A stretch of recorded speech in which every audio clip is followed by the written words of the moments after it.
Chapter 1269. The snow disaster in Northern Lee stopped at the end of spring. When summer came, Jinzi ordered the army to help the herdsmen rebuild their homes. He also personally funded the purchase of a large number of livestock cubs from Winter Crow in the southern part of Northern Lee and distributed them to the victims of the disaster in the north. Unlike the reconstruction of the southern cities, which required a large amount of manpower and resources, the reconstruction of the Northern Lee grasslands after the disaster was relatively simple. As long as the climate warmed up, the grass would naturally grow. The herdsmen would live in the grasslands. As long as they provided the livestock cubs, the order of the grasslands would gradually be established. What they needed manpower to build was just a city. The architecture style was very rough, and only stones were needed to build it.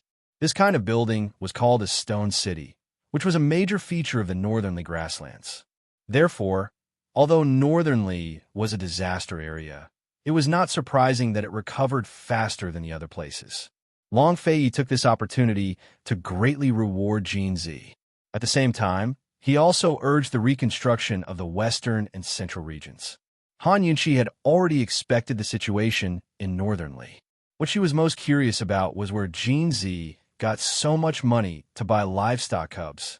As far as she knew, Jinzi not only bought a large number of livestock cubs, but also bought a lot of adult livestock. He sent a pair to every herdsman in the disaster area. Those adult livestock pairs were the most expensive because the herdsmen only needed to raise them for a month or two before the animals began to reproduce and give birth to cubs. Long Fei Jinzi donated a large sum of money to Musi last time. Where did he get so much money? Han Yunqi asked curiously. Jinzi's salary was not even enough to support himself. Long Fei had already checked. He used Mulinger's gold card. Kangon Bank has records. Adding the last donation, he should have spent more than 100 million taels. Han Yunqi remembered this matter. She knew that Muling had returned Jinzi's money. She did not know that he had returned more than 100 million taels. It seemed that Jinzi had become a philanthropist several times and still had a lot left. He's really generous, Han Yunqi said with a smile. As long as Jinzi had a background, the Long Fei wouldn't interfere. The Long Fei was afraid that Jinzi had colluded with the slave traders of the Winter Crow Kingdom. Therefore, when Long Fei rewarded him with gold, he not only rewarded him with silver, but also increased his salary. The reconstruction of Northern Lee after the disaster went smoothly, and so did the tax reform in Jiangnan. Long Fei was not as busy as before. After court, he would come over to accompany Han Yunqi and Ru'er, and then go to the Imperial Study to correct memorials. He left court early today, and Ru'er was still sleeping on the bed. Ever since Ru'er was no longer afraid of him, the family of three would repeat that crowded mode when they slept. Little Ru'er always slept outside. However, when he woke up, he would always find himself sleeping in the deepest part of the room. As for what happened in between, only his parents knew. Long Fei kissed Ru'er's forehead and Han Yunqi's lips. Ever since he could kiss Ru'er, he stopped kissing Han Yunqi's forehead and only kissed her lips. When Ru'er woke up, he would leave after a kiss. If Ru'er wasn't there or asleep, he wouldn't let go of Han Yunqi so easily. Ever since Ru'er started sticking to him, Ru'er would stick to him to sleep every night without exception. If it was in the past, he would still go to the Grand Tutor's residence to sleep in Gu Beiyue's bed. He would even be willing to sleep by himself and let Granny Zhao watch over him. However, after returning from the Celestial Fragrance Tea House, this situation had never happened. This meant that Long Fei didn't have the chance to sell his daughter in the bedroom. In these few months, Long Fei realized that not letting him hug Ru'er wasn't the worst thing about him. Sticking to him every night was the worst thing about Ru'er. Seeing that Ru'er was still asleep, Long Fei kissed her and didn't leave. He very domineeringly pried open her lips and teeth. Early in the morning, he gave her an extremely deep and lingering kiss. They kissed until they were about to lose control, but he couldn't bear to let go. Han Yunqi glanced at him. He glanced at Ru'er and smiled unconsciously. He kissed her again and even took the opportunity to push Han Yunqi down. Han Yunxi grew anxious. What time was it now? Rui could wake up at any moment. Han Yunxi pushed Long Fei Yi with all her might. Long Fei Yi was playful and didn't let go of her. He bullied her while paying attention to Rui. Han Yunxi was so annoyed that she wanted to kick him. Suddenly, Rui turned over. Han Yunxi panicked. Who knew that Long Fei Yi was even more anxious than her? Almost at the same time, he let go of Han Yunxi and got up, straightening his clothes. Rui actually only turned over and didn't wake up. Han Yunxi looked at Long Fei Yi's nervous appearance and was stunned at first. Then, she burst into laughter. It turned out that Long Fei Yi was more afraid of Rui suddenly waking up than she was. She had never seen Long Fei Yi so nervous and embarrassed in her life. Han Yunxi couldn't stop laughing. Rui was woken up and sat up from the bed. His young face was full of drowsiness and confusion. He looked at his imperial mother and then at his imperial father. He was very confused. Did something happen? Long Fei Yi's expression at this moment was indescribable. In short, he stared coldly at Han Yunxi. However, Han Yunxi wasn't afraid. The gloomier his eyes were, the more she laughed. She was laughing so hard that her stomach hurt. The confused Rui crawled over and went around Imperial Mother, who was laughing crazily. He reached out to Imperial Father. Imperial Father, carry. Long Fei Yi's expression immediately warmed up. He carried Rui and let him sit on his shoulder. Imperial Father, what is Imperial Mother laughing about? Rui asked curiously. After 1 year old, Rui developed very quickly in all aspects. He grew quickly and his language skills were also very developed. He could speak a few common words in a coherent manner. He could basically understand the meaning of every word that the adults said. It's a joke, Imperial Father. Long Fei Yi was honest. Why? Rui asked curiously. During this period, Rui had become a curious child. Once he caught on to a question, he would ask it endlessly. Because, Imperial Father, it's funny. Long Fei Yi was always able to answer. Why is it funny? Rui asked again. Because your Imperial Mother thinks it's funny, Long Fei Yi replied. Why do you think it's funny? Rui looked serious. Because Imperial Father is going to approve the memorials. Are you going, Rui? Long Fei Yi asked in return. Why do you have to approve the memorials? Rui asked again. Yes, Long Fei Yi was already giving random answers. He said, because the ministers are waiting. Why do they have to wait? Rui continued to ask, not knowing that Imperial Father was being perfunctory. Because they like to wait. Long Fei Yi answered as he carried Rui away. Before he left, he didn't forget to glare at Han Yunxi. Han Yunxi had already stopped laughing, but after his glare, she couldn't help but laugh again. After the father and son left, Han Yunxi got up, her face stiff from laughing. She thought for a long time before coming up with a word to describe Long Fei's predicament. Just then, the fear of being caught in bed with an adulterer, Zhao Mama, who had been waiting outside, saw that the little master had left with the emperor. She immediately prepared breakfast for the little master. With Zhao Mama taking care of Rui's 3 meals, Han Yunxi didn't have to worry at all. While Rui went to the imperial study with Long Fei Yi, Han Yunxi could be free for most of the day. Every time Rui went to the imperial study, he would sit on Long Fei Yi's incomparably spacious ebony table and flip through the memorials, asking Long Fei Yi to teach him how to read. Long Fei Yi was busy and asked the eunuch beside him to teach him, but Rui refused. Long Fei Yi could only find Gu Beiwei every time. Only Gu Beiwei could handle Rui. Sometimes, would flip through some confidential memorials that only Gu Beiwei could read. If it were the eunuchs, they wouldn't dare to read them. Han Yunxi tidied up, ate some breakfast, and went to the kitchens. She spent 2 whole months under the personal guidance of the head chef and finally learned how to roll noodles. After spending another month, he was finally able to roll out noodles that were chewy and chewy. These days, she was studying the soup recipe. If it was just a bowl of egg noodles, she could have made it long ago. However, she wanted to sit on dough ball. Therefore, the first step in rolling out the noodles was to boil the soup. She was in a very good mood today.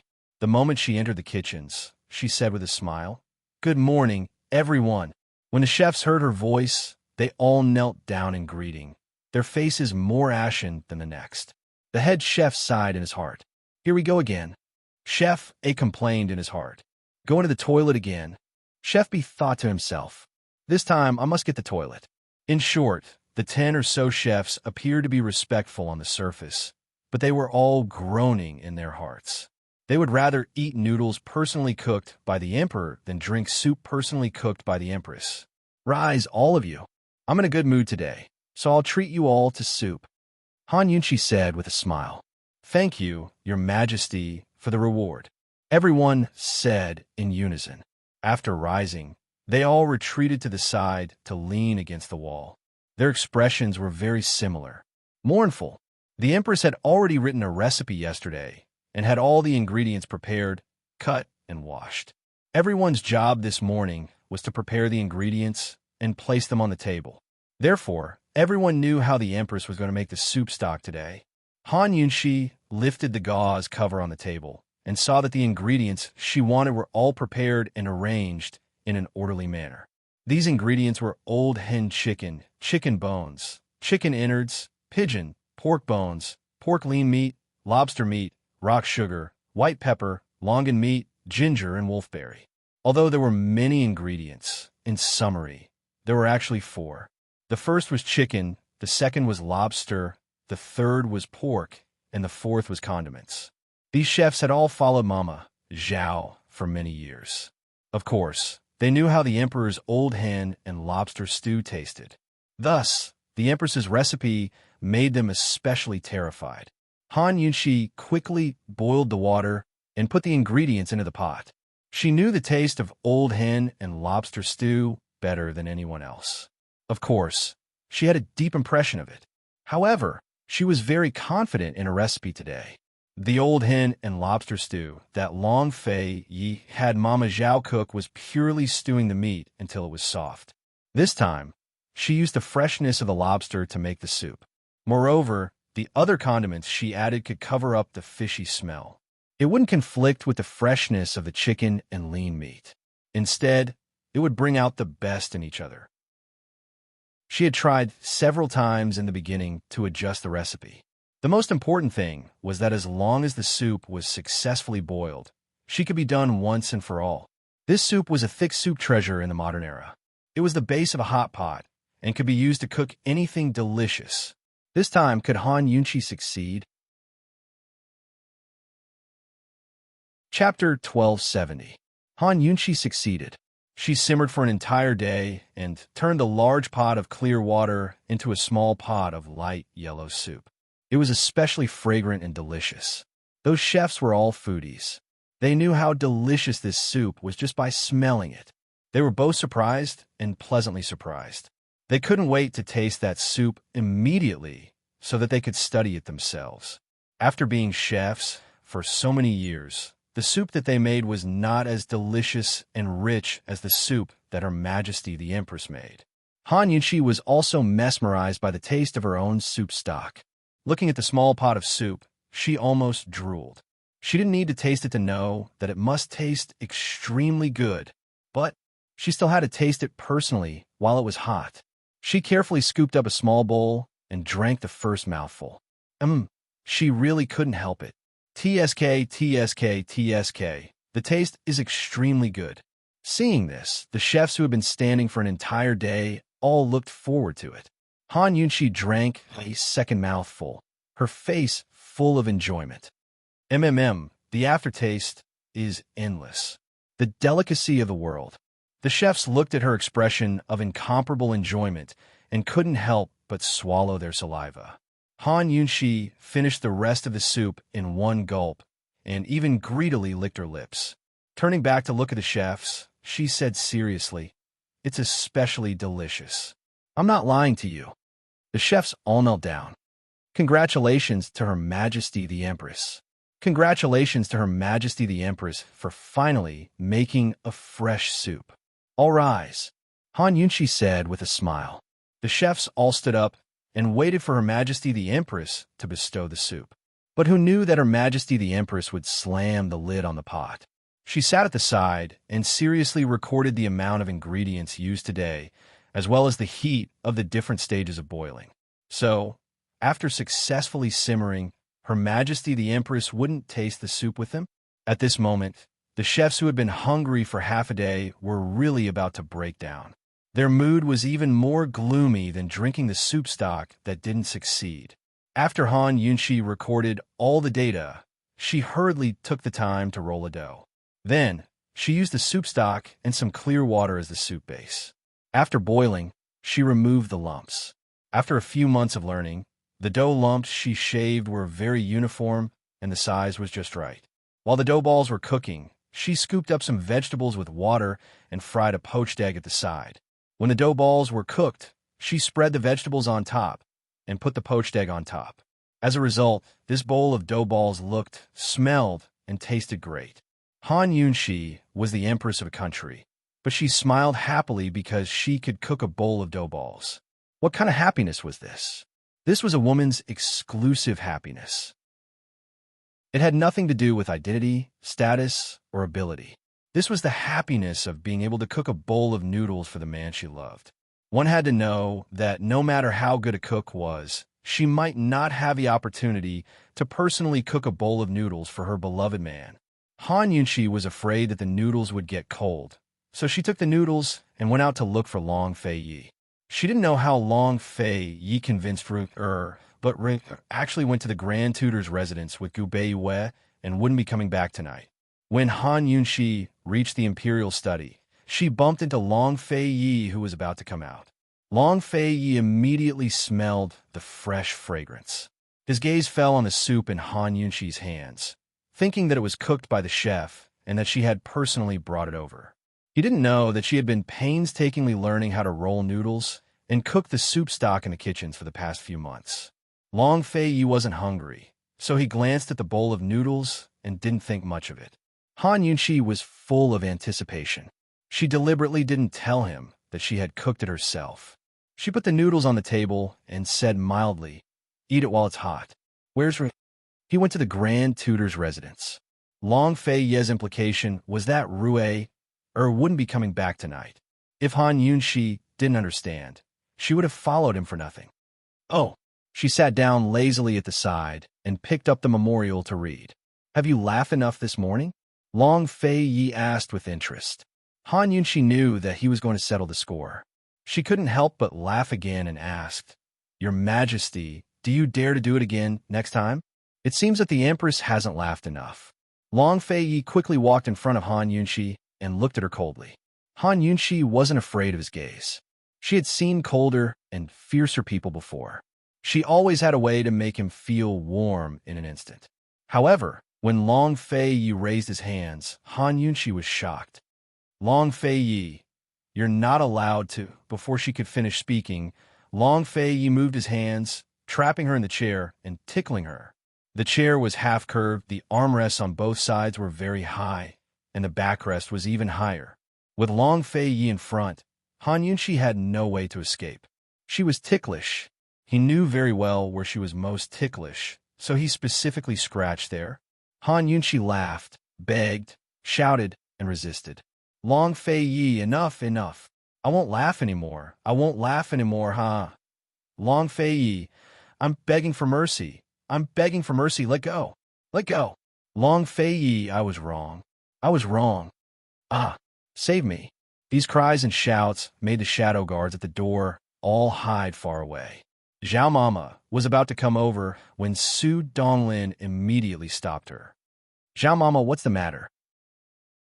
"I'm just here to ask if the Crown Prince has returned," Zhao Mama said seriously. "The Crown Prince has returned with the Grand Tutor. The Empress just arrived, so she should be staying in the Imperial study tonight." Su Donglin replied calmly. Zhao Mama was stunned at first. Then she said, "Oh, I understand.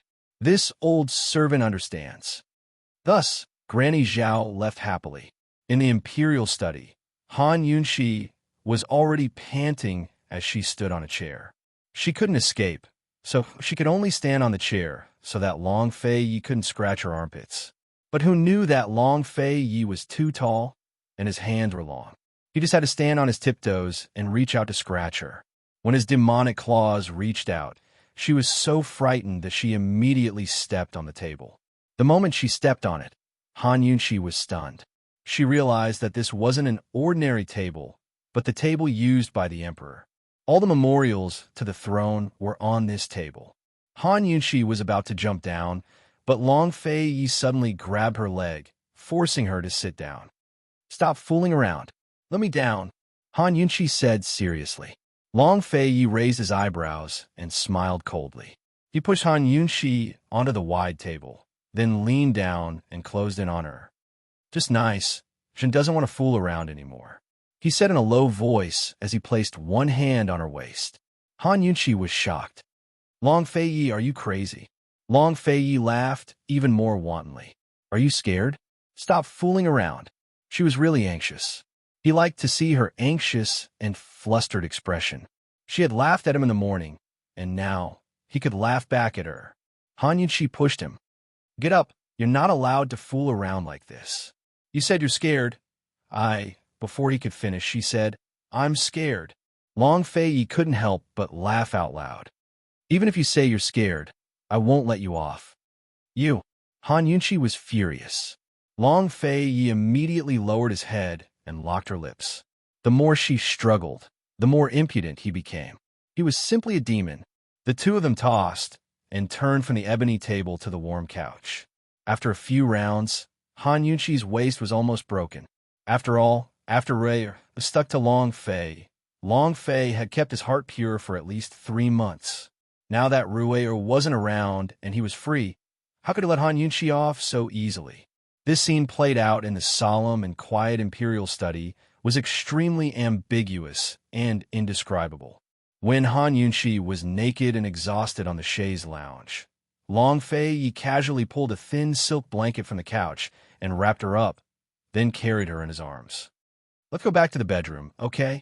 After the deed, he was always so gentle.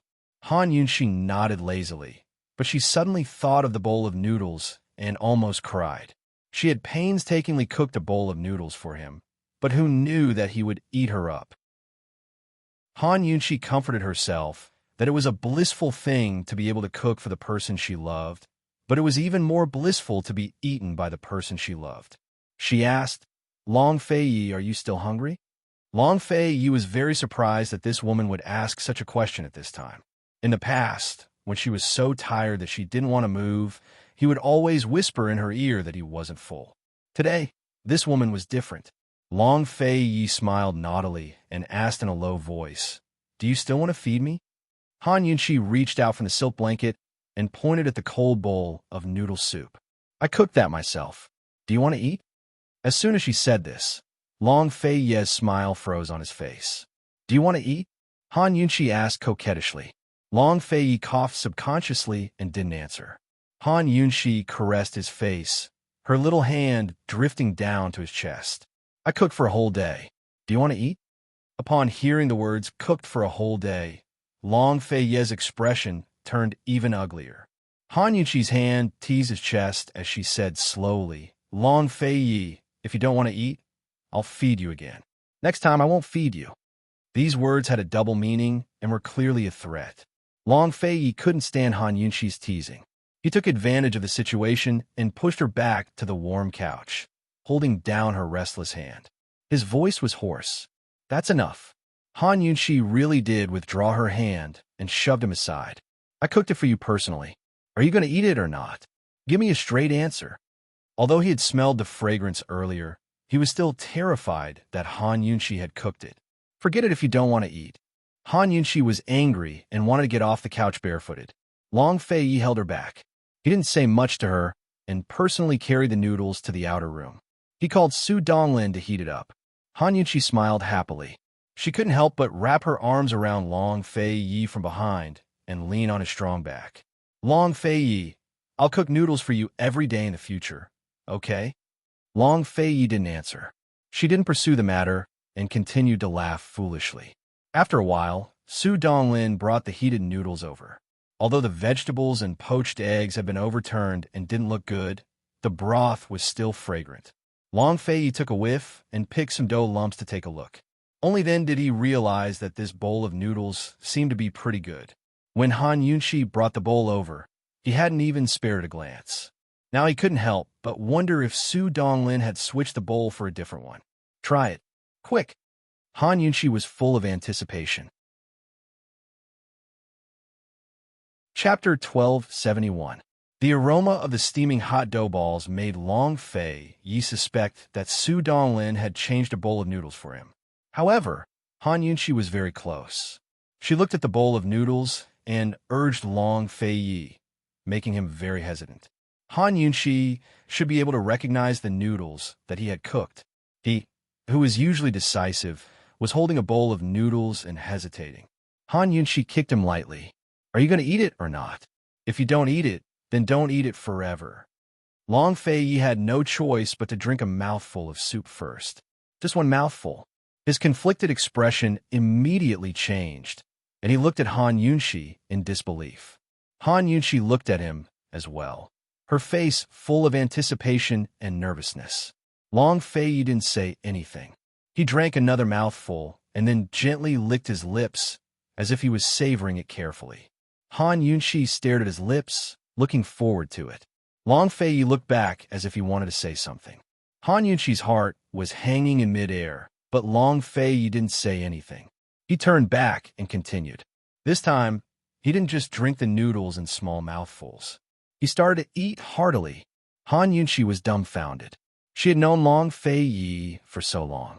From the first time she ate with him on the same table until now, she had never seen him eat so much noodles and drink so much soup. Although he wasn't as elegant as before, she liked it. She giggled foolishly. She felt a great sense of accomplishment and happiness. It was a blissful thing to be able to cook a bowl of noodles for the person she loved. It was a blissful thing to be able to be eaten by the person she loved. It was even more blissful to be able to watch the person she loved wolf down the noodles that she had cooked herself. In short, Han Yunshi had taken all the blissful things for herself. When Long Fei Yi finished the bowl of noodles, Han Yunshi chuckled and asked, "Delicious, right?" "Very delicious." After Long Fei Yi answered her, he suddenly walked outside and called for Su Donglin. Han Yunshi was wondering what he wanted to do when she heard him ask Su Donglin, "You changed the noodles, right? Which chef made it?" "Zhen wants to reward him well." Su Donglin was confused. "Your Majesty, what are you doing?" In the inner room, Han Yunshi's incomparably happy little face instantly darkened. She shouted, "Long Fei, I'll bear a grudge." Seeing Su Donglin's reaction and hearing the shouts behind him, Long Fei finally realized that he'd made a mistake. By the time he returned to the inner rooms, Han Yunshi was already dressed and ready to leave. "You really made it?" To be honest, Long Fei Yi still didn't quite believe it. "No." Han Yunshi harumphed coldly, pushed him aside, and walked out of the room. Long Fei Yi pulled her back. "When did you learn?" Han Yunshi punched him in the chest. "I've been learning for more than 3 months, you bastard." "Do you need to learn for so long?" Long Fei Yi blurted out. "You." Han Yunshi was really angry now. Just as she was about to flip out, Long Fei Yi pulled her hand and kissed her lips domineeringly, giving her an extremely deep and lingering kiss. After a long time, he finally let go of her. Lowering his lips to hers, he said gently, "Han Yunshi, how much do you like me that you're willing to learn for so long?" She had clearly been very angry just a moment ago, but now she really wanted to cry. Under his gentle gaze, she said, "I like it very much. I like it very much. It's especially delicious. In the future, I won't eat anyone else's noodles. I'll eat your noodles." Long Fei Yi said seriously. "Really?" Han Yunshi asked seriously. "Yeah." Long Fei Yi nodded vigorously. Han Yunshi looked at him tenderly. As she looked, she suddenly couldn't help but burst out laughing. She said, "Long Fei Yi, I won't cook anymore. Don't eat noodles for the rest of your life." Long Fei Yi was slightly stunned. Han Yunshi took the opportunity to break free from his hand and ran out. She laughed so hard that she couldn't even straighten her back. He was playing with her. Couldn't she play with his mother too? Long Fei Yi chased after her. Looking at Han Yunshi, who was laughing indecently, he felt helpless and amused. Everyone said that the harem was cold and cheerless. However, How could a harem of 3,000 compare to a family of 3 sleeping on the same bed? How could it compare to her being the cook in the kitchen? How could it compare to her unbridled laughter at this very moment? He was obviously being played and laughed at, but seeing how happy Han Yunshi was, Long Fei Yi couldn't help but laugh as well. When she had laughed enough and calmed down, he beckoned with his finger and said, "Aren't you going to come over?" Han Yunshi shook her head and retreated. Long Fei Yi raised his eyebrows and looked over. A dangerous aura gradually appeared on his face. Han Yunshi turned to run. However, she had forgotten that her qigong was personally taught by Long Fei Yi. Long Fei Yi quickly blocked her path. He didn't do anything to her. Coldly, he said, "Cook another bowl and I'll let you go." Han Yunshi stood where she was. She shook her head and didn't speak. What else could he do to her? She had already let him eat. She wasn't afraid of eating him again. Sure enough, Long Fei Ye's attitude immediately softened. "Cook another bowl. I haven't had enough yet." Han Yunshi turned her head away and ignored him. "I'll cook another bowl and exchange it with you, okay?" Long Fei Yi asked seriously. Han Yunshi couldn't help but laugh out loud. She really had to hand it to Long Fei Yi for saying such things. Actually, if he liked it, she would rather cook it every day. "Wait, it'll be delivered soon." Han Yunshi agreed readily. "I'll be your assistant." How could Long Fei Yi just wait? Okay. Han Yunshi agreed happily. It was already late at night, but the two walked hand in hand to the kitchen. It wasn't until their figures disappeared that Granny Zhao, Su Donglin, and the rest of the servants appeared from the surroundings. They looked at each other in disbelief. If these two masters went to the kitchens, would the kitchens be able to stand until the next morning? However, the scene in the kitchen was very heartwarming. Han Yunshi showed the finished soup to Long Fei Yi. As she explained how the soup was made, she ordered Long Fei Yi to wash the vegetables and beat the eggs. The husband and wife chatted as they busied themselves with the chores in their hands. Long Fei Yi asked, "How did you make the sour date cake that year?" With this woman's previous culinary skills, it wasn't likely that she could make a shaped cake. Han Yunshi chuckled. She didn't expect Long Fei Yi to still remember that sour date cake. She said, "I had the chef make it. I peeled 10 pieces of sour meat and put them in." What else could Long Fei Yi do but laugh? Han Yunshi recalled the sour feast he ordered at the inn and couldn't help but laugh. Long Fei Yi's movements were too big, and he knocked over an egg. Han Yunshi hurriedly helped him clean it up and handed him a new one. The soup was boiling hot and steaming hot. Han Yunshi was about to lift the lid when Long Fei Yi quickly pulled her hand away. "Let me do it."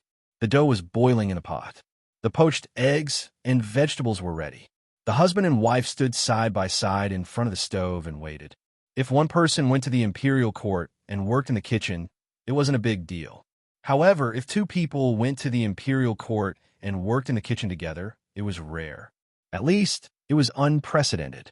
Hand in hand, they could rule the world. They could also share a bowl of noodle soup. This was the Ningjing after the Vanity of Fame. This Ningjing had another name, home. When the noodles were cooked, Long Fei Yi only drank the soup. Han Yunshi ate the noodles. Both of them were warm and full. After this night, there was another unwritten rule in the palace. The cooks in the kitchens didn't make noodles or make noodles. Gradually, this rule evolved into a rule of the Great Qin imperial family. On the night of the Empress election, the Empress had to personally make a bowl of noodle soup for the Emperor. It was also because of this that later, among the nobles of the Great Qin imperial family, making noodles became a necessary skill for women to learn. Of course, this was all in the future. When autumn came, there was supposed to be a grand autumn hunt. However, Long Fei Yi went against the norm and wanted to patrol the north incognito. No one understood. It was already autumn. Wouldn't they encounter the cold winter in the north? The officials of the Ministry of Personnel wanted to arrange for the officials of the northern cities to receive them, but were stopped by Long Fei Yi. Long Fei Yi said that he wanted to patrol incognito. Thus, after Long Fei Yi and Han Yunshi left the palace, no one knew of their whereabouts except for the Shadow Guard and Long Fei Ye's trusted officials. As for Gu Beiyue, he had taken leave 10 days ago to accompany Qin Min in Jiangnan. Long Fei Yi didn't disturb him. so he didn't know the true whereabouts of Long Fei Yi and Han Yunqi. Long Fei Yi and Han Yunqi brought Rui and didn't go north. Instead, they went to Jiangnan. Jiangnan in autumn wasn't as bleak as the north. It was cool, and the temperature was just right. It could be said that it was the best season of the year for everyone. Long Fei Yi went south for two reasons. First, to personally check on the Nazi situation of the big families in Jiangnan. Second, to spend the winter with Han Yunqi in the Sea of Plum Blossoms in Jiangnan. They set off from Yuning and went south. When they came back, they happened to pass by the Sea of Plum Blossoms in Jiangnan. The carriage passed through the wilderness and sped towards the bustling county. It was still Uncle Gao who was driving the carriage. The shadow guards who accompanied them all hid nearby and followed them all the way. Su Donglin had already arranged a place to stay in the county. In order to hide, Long Fei Yi changed the carriage. From the outside, it looked very simple, like a normal merchant's carriage. However, the inside of the carriage wasn't ordinary. In view of Long Fei Yi's casual habits, the carriage didn't need to be luxurious. However, it was comfortable and spacious. For this trip to the south, Long Fei Yi specially drew a map of the route. The few cities they were going to visit and the locations of the salt and mining industries that they were going to secretly investigate were all marked out in detail. At this time, Han Yunqi was looking at the map. She said, "What a coincidence. The Channing salt pans are very close to Ningzhou. Is it just next door?" Long Fei Yi, who was reading the urgent message, looked up. "It's in Ningzhou. What's wrong?" Han Yunqi smiled. "Qin Min and Gu Beiyue are in Ningzhou. What a coincidence. Let Su Donglin check where Gu Beiyue and the others are living in Ningzhou." No, we have to secretly investigate. I want to give them a surprise." Long Fei Yi always followed Han Yunqi in this kind of matter. He didn't express any opinions. 2 days later, Su Donglin found out the news. "Your Majesty, Grand Tutor Gu and the others are living in the south of Ningzhou, in a lane called Qianlu. Madame Qin is nursing her baby and likes quiet. The local officials know that she's there, but they don't dare to disturb her. Let's take a detour. It's okay to delay for a few days," Han Yunqi ordered. Su Donglin didn't even need to ask for instructions from the master. He took the order and left. Chapter 1272. Within a few days, Han Yunqi's family of 3 arrived in Ningzhou. Han Yunqi brought some gifts, wanting to give Qin Min and Gu Beiyue a surprise. Long Fei Yi wasn't as happy as her. He hugged Rui, and said coldly, "And I are going to the tea house at the end of the alley. Let Gu Beiyue come over to drink tea when he's free." Han Yunqi couldn't wait for Long Fei Yi to not follow her. As long as Long Fei Yi, this big iceberg, was present, which of her best friends would be at ease? "Rui, you can't drink too much tea, remember? If you're hungry, tell your father." Han Yunqi instructed seriously. It wasn't good for children to drink tea, but little Rui had been with Long Fei Yi for a long time and liked to serve tea at such a young age. If she hadn't stopped him, he would drink tea for all 3 meals a day. Rui was sat on Long Fei Yi's neck and nodded seriously. "This son obeys." "Shoo." Han Yunqi quickly shut him up. "If our identities are exposed, you can go back to Yuning by yourself." Rui chuckled. He was clearly teasing his mother. Han Yunqi looked at her son's naughty look and fell helpless. He wasn't even 2 years old, and he was already so naughty. What would happen when he grew up? However, Han Yunqi quite liked Rui's cheerful personality. He liked to laugh more and not be as cold as Long Fei Yi. How boring. After the father and son walked away, Han Yunqi walked into the alley. Following the address given by Su Donglin, she found Gu Beiyue and Qin Min's residence. The residence wasn't big, but it immediately attracted Han Yunqi's attention because the outer walls of the residence were covered with creepers. Even though it was early autumn, the walls were still full of lush greenery. The mansion was located in the depths of the alley. In the entire alley, only the outer walls of the mansion were decorated. However, this patch of greenery made the entire alley much quieter. Although the mansion wasn't large, the walls were extremely high, making it impossible for others to pry into everything inside. Han Yunqi went forward and knocked on the door. Soon, someone came to open the door. It was Gu Beiyue's little medicine boy. He immediately recognized Han Yunqi. The little medicine boy was terrified and was about to salute when Han Yunqi hurriedly stopped him and said in a low voice, "Don't make a fuss." The little medicine boy hurriedly invited her in. As soon as Han Yunqi entered the door, she was stunned by the beautiful scenery in the courtyard. She couldn't help but exclaim, "So beautiful." Outside the door was a small garden.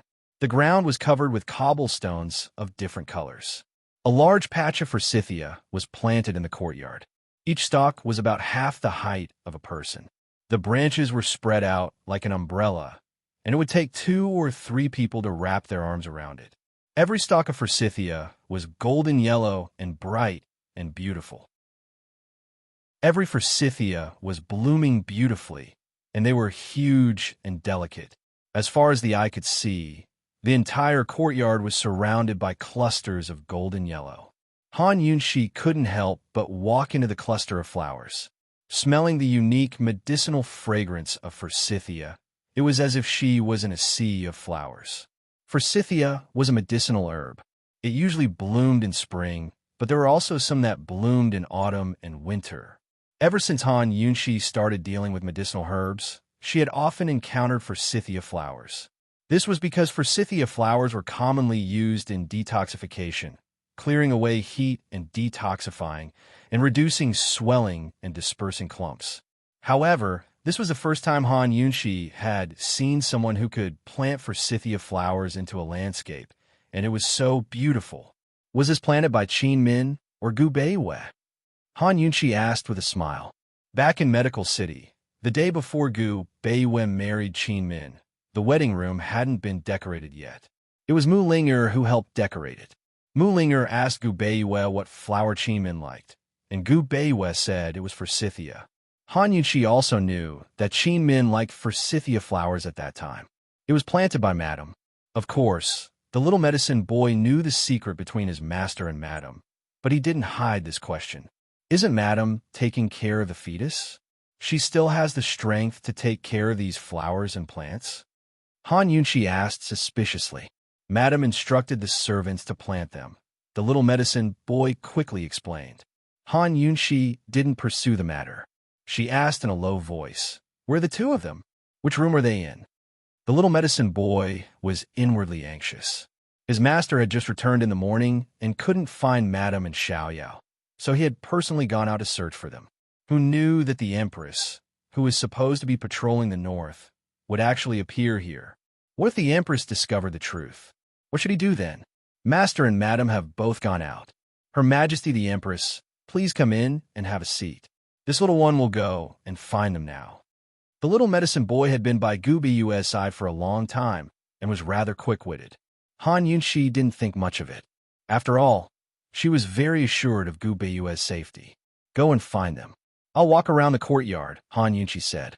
She discovered that the courtyard wasn't just filled with forsythia flowers, but also many small green plants. They were all strange, and some of them were actually succulents that weren't easy to raise. Han Yunqi was completely captivated by Qin Min's garden. If she walked around the rooms, she would definitely discover the details of Qin Min and Gu Beiyue's separation. It was a pity that she had been in the garden the entire time. She also discovered many rare medicinal herbs that had all been grown into potted plants. She walked towards the west side of the garden and circled around a stone wall. She actually saw another beautiful scene. It was a withered tree with a very special kind of flower growing on it. It was called the air pineapple. This kind of flower wasn't grown in water or soil. As long as it was placed in the air, it could survive and wouldn't take root. There were many kinds of these flowers. They were all grotesquely shaped and colorful. They were casually placed on the withered branches and gave people the feeling that the entire tree was blooming. It was gorgeous and colorful. Who planted it? Han Yunqi really wanted to bring that gardener back and properly learn about gardening from her. Han Yunqi was admiring the flowers and plants in the garden and had forgotten the time. Only when Su Donglin appeared in front of her did she remember that the little medicine boy had been gone for a long time. "Your Majesty," Grand Tutor Gu met His Highness at the tea house. They were chatting in the tea house when His Highness sent this subordinate to ask if you would like to go. Su Donglin said. Qin Min is there too. Han Yunqi asked. Dr. Gu said that Madame Qin went out and hasn't returned yet. She shouldn't be back so soon. Su Donglin answered truthfully. Han Yunqi shrugged. She could only go to the tea house. This tea house was the first one at the entrance of the alley.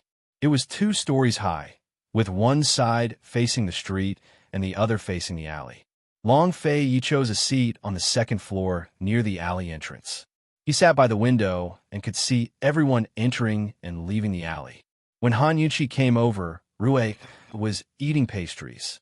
Everything about Rue was like Long Fei Yi, except for the fact that he liked to eat sweets. Although Long Fei Yi said that Rue would not like sweets when he grew up, Han Yunqi did not believe him. Gu Beiwei wanted to stand up and bow, but Han Yunqi glared at him. She hugged Rue and sat him on her lap. She smiled and asked, Where's your wife? We came all the way here to visit her. I also just arrived this morning and didn't see her when I came back. The servants said that she took a boat to the river. I'm sending people to look for her. Gu Beiwei said mildly. He had originally arranged for some guards to secretly protect Qin Min, but who would have thought that those guards would drink too much last night and sleep until the sun was high up in the sky. He had just arrived this morning and did not see Qin Min and her servant Xiaoyao when he entered. He heard from the guards that Qin Min liked to take a boat to the river and often went out. No one in Ningzhou had seen what the Grand Tutor's wife looked like. No one could recognize her and Xiaoyao when they went out. He immediately sent people to look for them when he arrived this morning, but they could not find her even after searching the entire river. He also went to walk around and did not see Qin Min's figure either. He was not restricting her, but he was afraid that something would happen to her. He never expected that the Emperor and Empress, who were supposed to be patrolling the north, would actually appear in Ningzhou and come looking for him. Now, he could only accompany these 2 masters to drink tea here. He had the servants split into 2 groups, one to clean up the house and the other to look for Qin Min. He was afraid that Qin Min would suddenly come back and not wear her fake belly, and the 2 masters would bump into her. He, who was always calm and composed, was really panicking. They chatted as they drank tea. After a while, Gu Beiwei estimated that the medicine boy had almost finished cleaning up the 2 rooms. He whispered, Master, let's go inside and sit. There are a few things in Medical City that can't be discussed outside. Long Fei Yi saw that Rue was eating with relish and was not in a hurry to leave. He said mildly, Then we'll talk tonight. Gu Beiwei did not have much to say and could only sit and chat with him.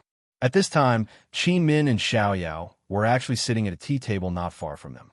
Not only did Qin Min not wear her fake belly, but she also wore a slim-fit dress. She and Xiaoyao had already returned from the boat.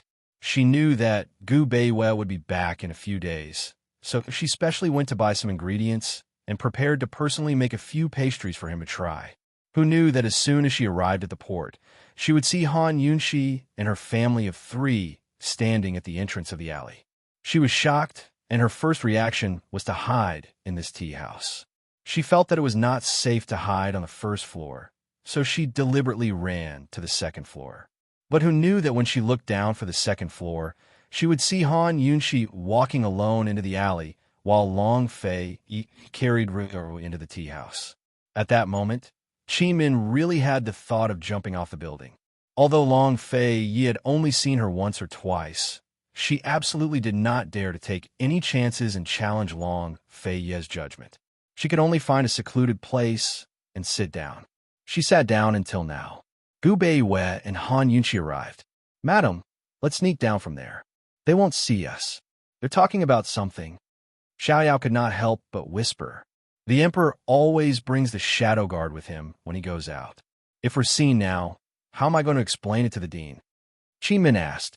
If not for the shadow guard outside, Qin Min would have already slipped away. In fact, the shadow guard might not be able to recognize her, but Qin Min really did not dare to take the risk.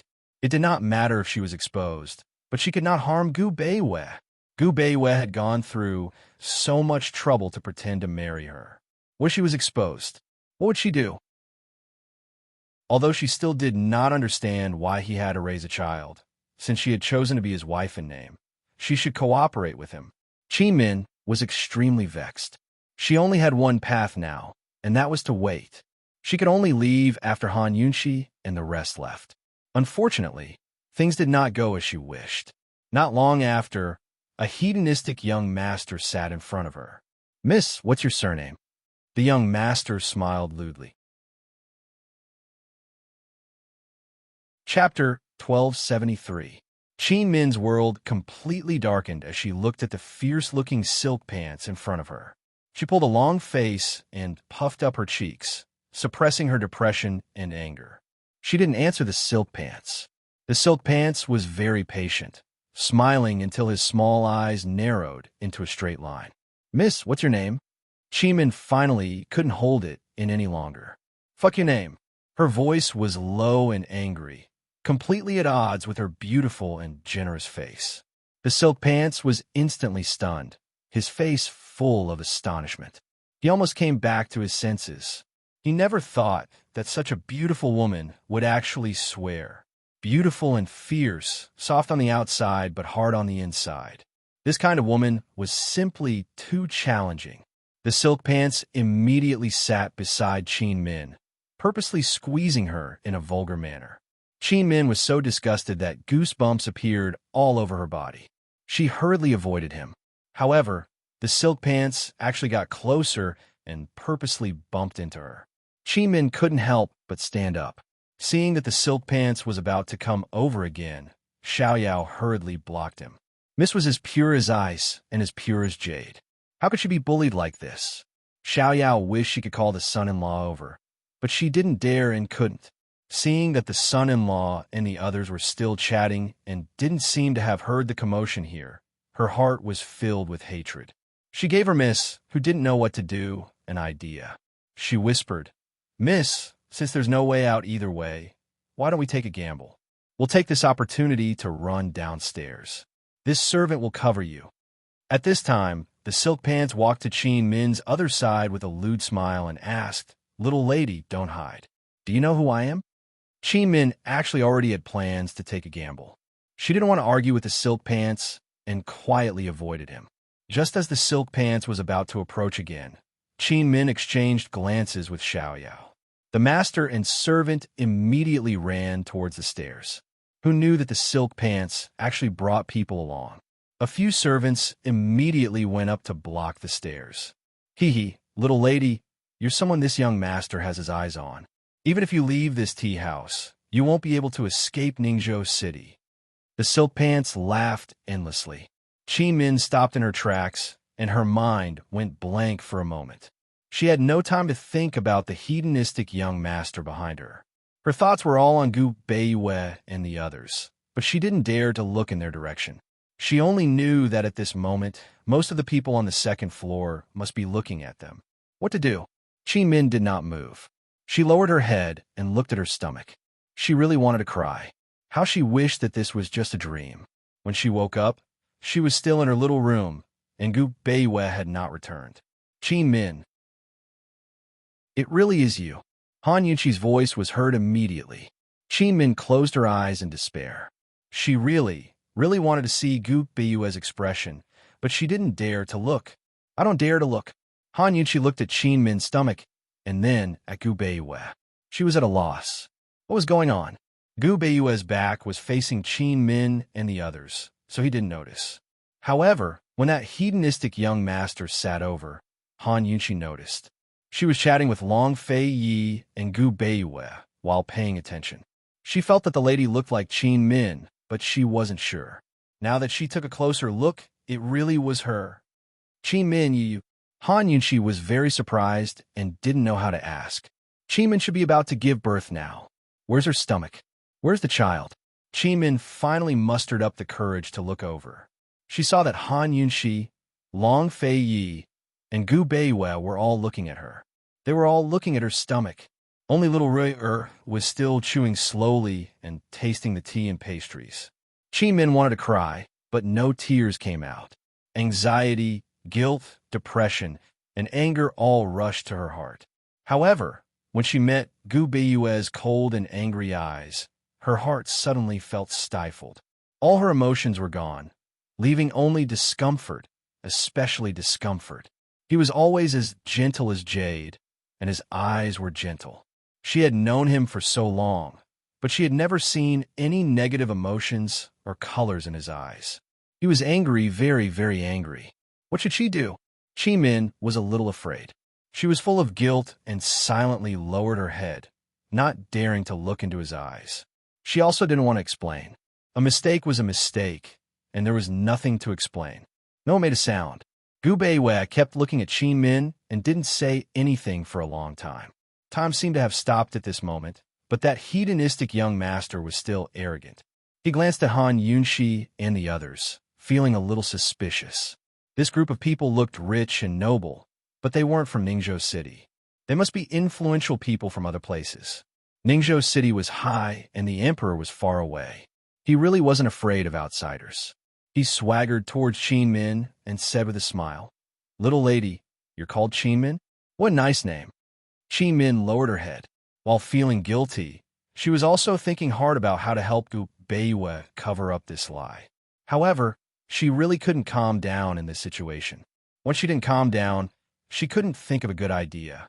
The more she couldn't think of a good idea, the more irritated she became. She almost crushed the handkerchief in her hand. "Little lady, go back and sit. This young master has something to say to you." As the hedonistic young master spoke, he wanted to pull Qin Min's hand. Qin Min was irritated and casually slapped him. "Get lost. Bitch, you even know how to hit people. You're revolting." While the hedonistic young master was shocked, he suddenly grabbed Qin Min's wrist. Han Yunxi was about to use the needle, but who knew that Gu Beiyue had already appeared in front of Qin Min in an instant. He grabbed the hedonistic young master's arm and forced him to let go. This speed was indescribably fast. Not to mention Han Yunxi, even Long Fei Yi didn't see it clearly. He only felt a gust of wind pass by, and he was there. God knows how strong Gu Beiyue's grip was. That hedonistic young master immediately let go of Qin Min and slowly knelt down. His mouth was open, but he was in so much pain that he couldn't cry out.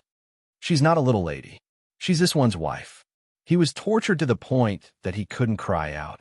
Even though his eyes were filled with anger, Gu Beiyue's words were still polite and gentle. He said, "Apologize and I'll spare your arm." "Spare one arm? Then what about the other arm?" "Save me." The hedonistic young master finally shouted. The surrounding manservants rushed forward, but they were all shot in the right palm by Gu Beiyue's small golden knife. The blade pierced through the palm, causing the manservants to cry out in pain. They didn't dare to go forward. "Apologize and I'll spare your legs," Gu Beiyue said indifferently. Spare his legs? Then what about his arms? The hedonistic young master was so frightened that he struggled. "Who are you? How dare you come in Ningzhou and behave so atrociously? Let me tell you, my father is the magistrate of Ningzhou. Let go of me immediately, and I'll pretend that today's incident never happened. Otherwise," Gu Beiyue's voice was gentle but not lacking in strength. He easily interrupted the hedonistic young master. "Apologize, and I'll spare your life." Spare his life? Then what about his arms and legs? At this moment, the hedonistic young master realized that his wrist didn't hurt. However, even though it didn't hurt, he had completely lost all feeling. It was as if his hand was no longer his. God, what happened? The hedonistic young master was finally afraid. I apologize. Let go of me first, and I'll apologize immediately." Gu Beiyue let go of his hand, but grabbed his other hand. Gu Beiyue clearly only squeezed lightly, but the hedonistic young master let out a miserable howl. Hearing this sound, everyone present couldn't help but feel their hair stand on end. They all cast fearful gazes at Gu Beiyue. Where did such a weak young master get such great strength from? What kind of person was he? Qin Min was probably the most shocked. This was the first time she saw such a ruthless and cruel Gu Beiyue.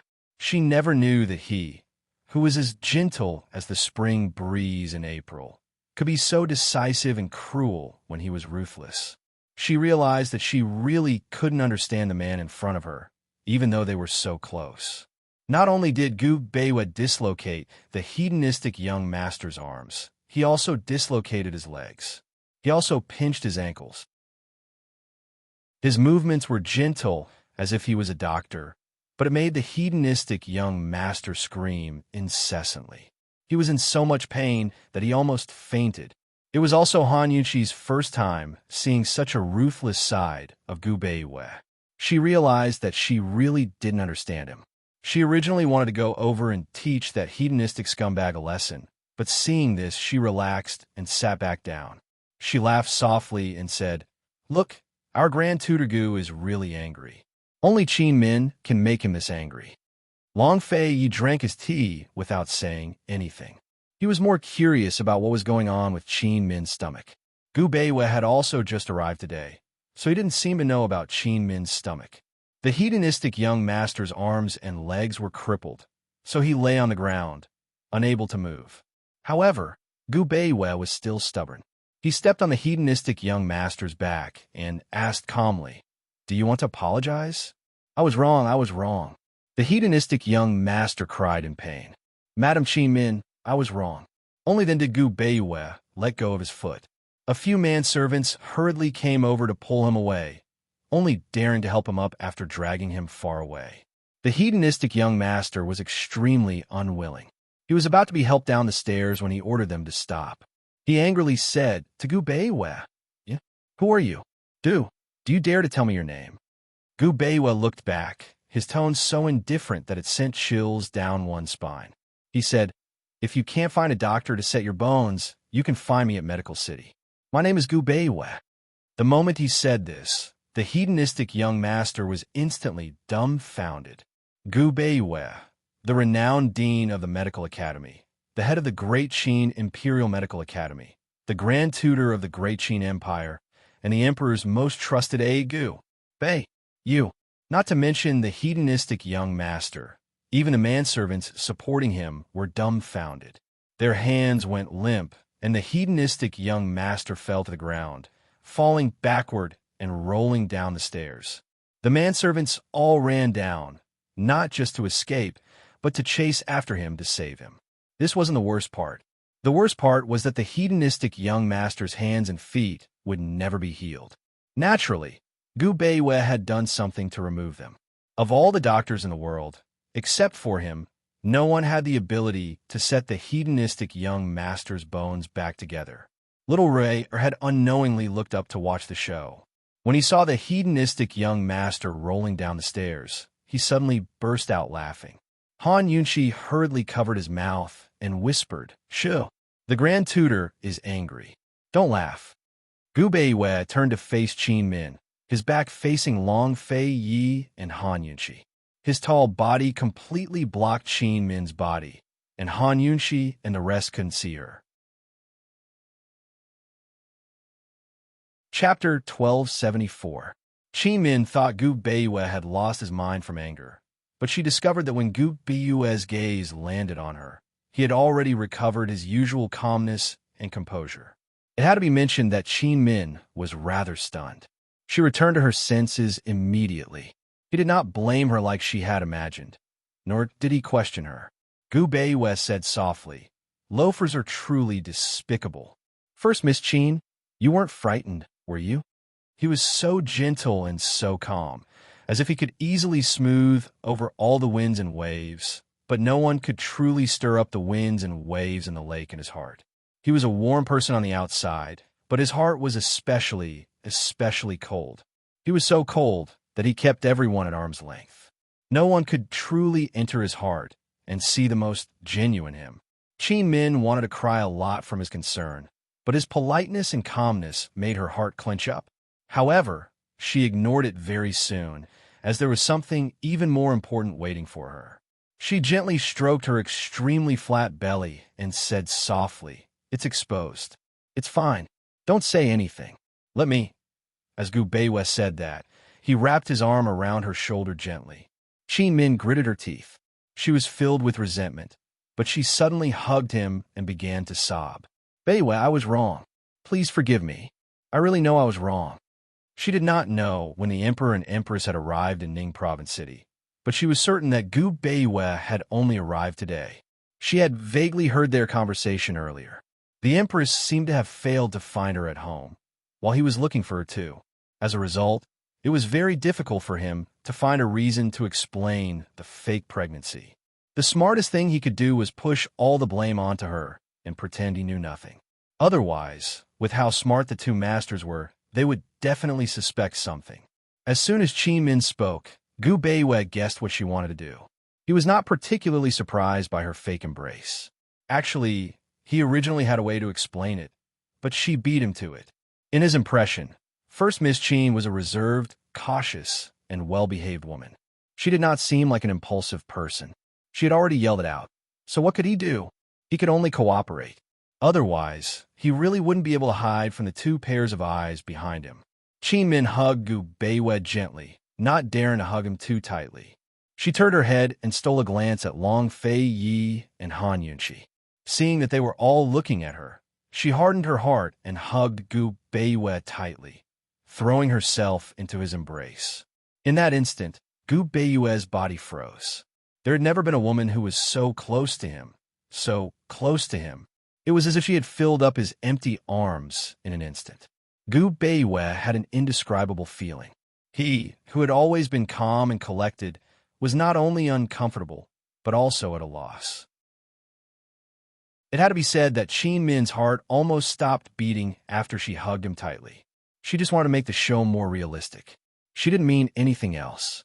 However, when she threw herself into his warm embrace, she realized that he, who was warm and cold on the surface, actually had an incomparably warm embrace. She could truly feel the firmness of his body. He was not as frail as he seemed. She could smell the faint fragrance of herbs on him extremely clearly. It was a particularly pleasant fragrance. People who dealt with medicine all year round would be tainted with the smell of herbs, but his scent was especially clean and pure. It smelled so good that she could immerse herself in it for the rest of her life. There had never been a moment when she felt closer to this man than right now. For a moment, Qin Min even forgot to continue her act. The two of them were stunned. Fortunately, Xiaoyao spoke up in a hurry from the side. Xiaoyao actually began crying. She sobbed, "Son-in-law, Madam didn't do it on purpose. Madam was careless too. Don't be like this. Son-in-law, Madam was afraid you'd be sad, so she kept it from you the entire time. Don't ignore Madam." Only then did Qin Min return to her senses. She sobbed in a hurry, "Beiwe, I've let you down. I'll let the child down. You can scold me and hit me, but don't ignore me." She raised her head to look at Gu Beiwe, who was still a little uncomfortable, and shot him a look. "Beiwe, won't you say something? Don't be like this." She made up her mind and decided to go all the way. She extended her hand to touch Gu Beiwe's face without hesitation. However, when she touched his face, her hand still stiffened slightly. His face was icy cold, just like his hand. Back in Yuning, there were times when he would hold her hand, which was why she had only learned about it. She stroked his face gently and pleaded, "Beiwe, the child's gone. 3 months ago, I accidentally tripped in the courtyard, and the child's gone. Beiwe, I don't know how to tell you. Originally, it was just an act. Perhaps she had become too engrossed in the act, or perhaps it was his furrowed brows right now that made her sad." As she spoke, she suddenly felt extremely pained inside. It was as if all of this was real, as if the child really was gone.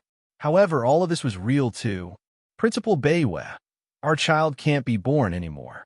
In the future, what were we supposed to do as a fake couple? Didn't we get married for the sake of that child? Thinking up to there, Qin Min's eyes actually became wet. She could not help but hug Gu Beiwe even tighter. Her mind was a mess, and her heart was even more in a mess.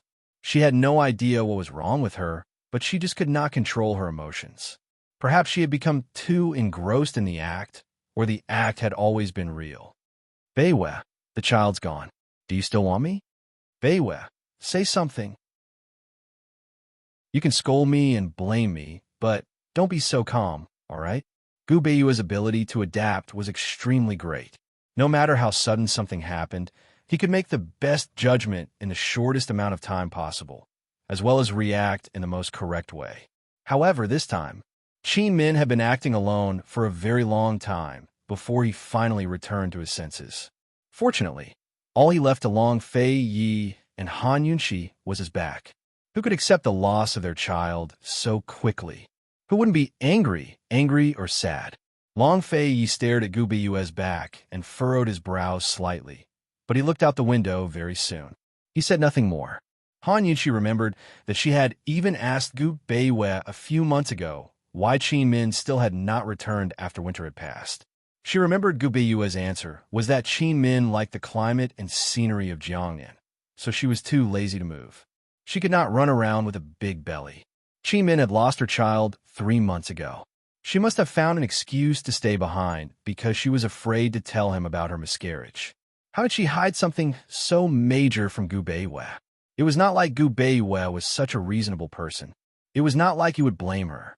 However, now that she thought about it, she really had no idea how Gu Beiyue and his wife usually got along. After all, Han Yunxi was already a mother. She could more or less feel the pain and sorrow of being a mother. She was more upset than anything else. She did not have the extra energy to think too much about it, and she could not bear to question Qin Min too much. Finally, Gu Beiyue spoke. His tone was heavy but still gentle. He said, "It was my negligence that I could not be by your side. It's not your fault." As he spoke, he pulled Qin Min to sit aside. Once she left his embrace, she felt as though she had left a warm little world. Gu Beiyue held Qin Min's hand and took her pulse seriously. His expression was heavy and sorrowful. Qin Min secretly heaved a sigh of relief. As long as Gu Beiyue could cooperate with her, this matter could be explained. Their fake marriage wouldn't be exposed. She bit her lip and looked at Gu Beiyue pitifully as she waited. The surroundings quietened down. Everyone was like Qin Min, waiting. After a long time, Gu Beiyue sighed heavily. He did not speak. He held her hand and pressed it against his lips, gazing at her intently. At this moment, Qin Min almost could not keep up her act. Oh my God! The back of her hand was pressed against his lips. She could feel the coldness of his lips, but she could also feel the softness. Was this considered a kiss? Qin Min's heart pounded wildly. She was almost out of breath. However, when she looked up and met Gu Beiyue's gentle eyes, all her restlessness and uneasiness were instantly appeased. This gentleness was different from his usual gentleness. Qin Min could not tell what was different about it. She thought of the moon. She thought of the lone crescent moon high in the sky on an autumn night. It was lonely and aloof, but the moonlight it emitted was extremely gentle. It was like a veil covering the pitch-black night, softening everything. Gu Beiyue, you're so serious when you put on an act. Aren't you afraid that the fake will become real? It's all my fault. Let's go back first, Gu Beiyue said lightly. Qin Min did not say anything else and lowered her head. Gu Beiyue sighed softly. He walked over to Han Yunxi and said helplessly, "It's unfortunate at home.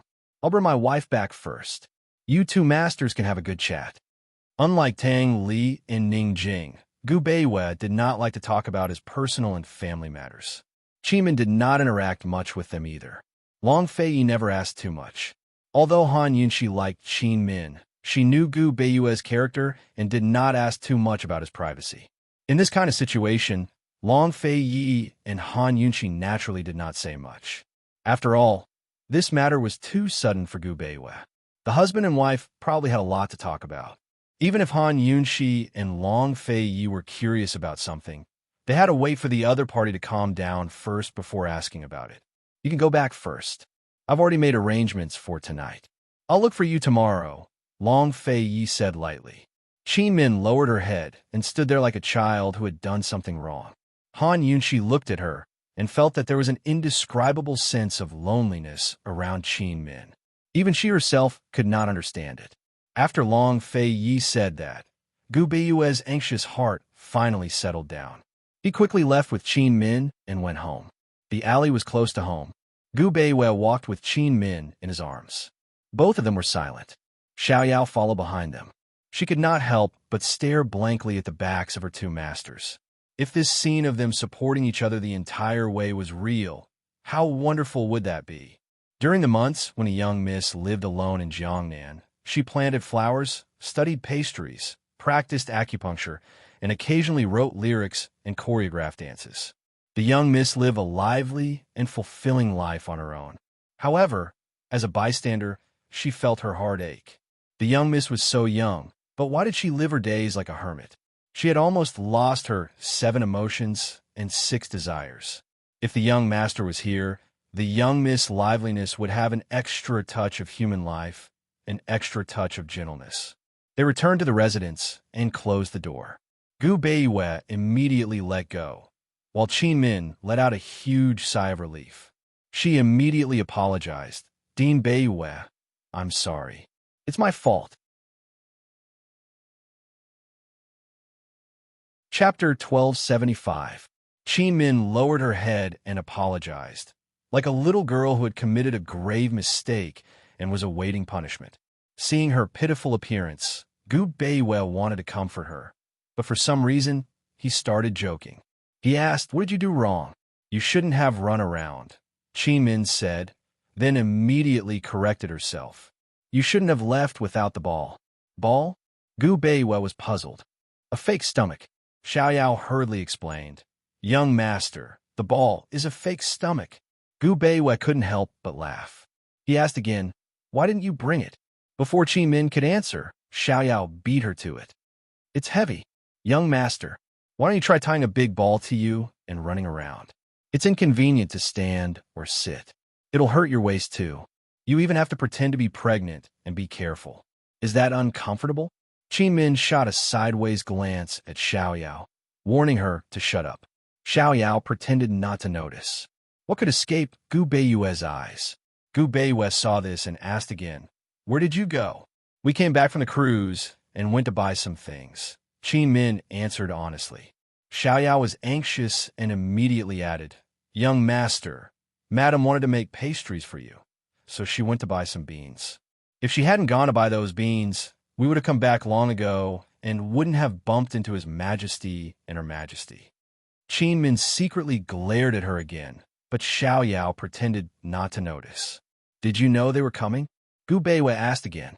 "I didn't know," Qin Min answered honestly. "Don't you often go out with a ball?" Gu Beiyue asked, even though he already knew the answer. Actually, he knew all about Qin Min's situation. Qin Min thought for a moment and answered, "I go out 3 or 4 times a month to cruise and buy things." "Then where did you go wrong?" Gu Beiyue circled back to the original question. "Eldest Miss Qin, the ignorant are not at fault. This matter is my negligence. I didn't expect the masters to go south." He had indeed guessed wrong. He had thought that the 2 masters would go north to see Jinzi and personally reward the soldiers who had contributed to the disaster relief efforts. Who would have thought that they would go south in autumn? Qin Min came to a sudden realization. She raised her head to look at Gu Beiyue, only to see him smiling gently at her. The setting sun shone from behind him.